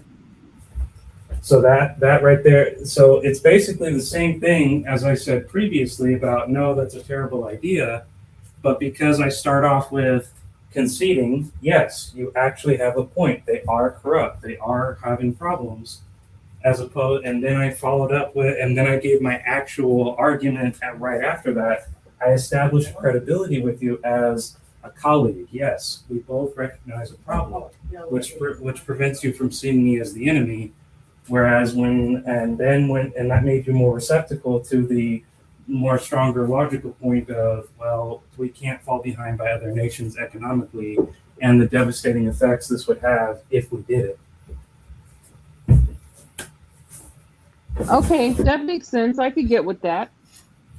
Yes, because that's what strategic concession is all about. It's when you approach a discussion and you either agree or understand, because there is a slight nuance to agreeing and understand, and you build your argument based upon that. And you build your argument based upon that, so that, one, you neutralize the exit strategy, because if I approach you with that manner, you can't say that I'm saying anything against you. You can't say that I insulted you.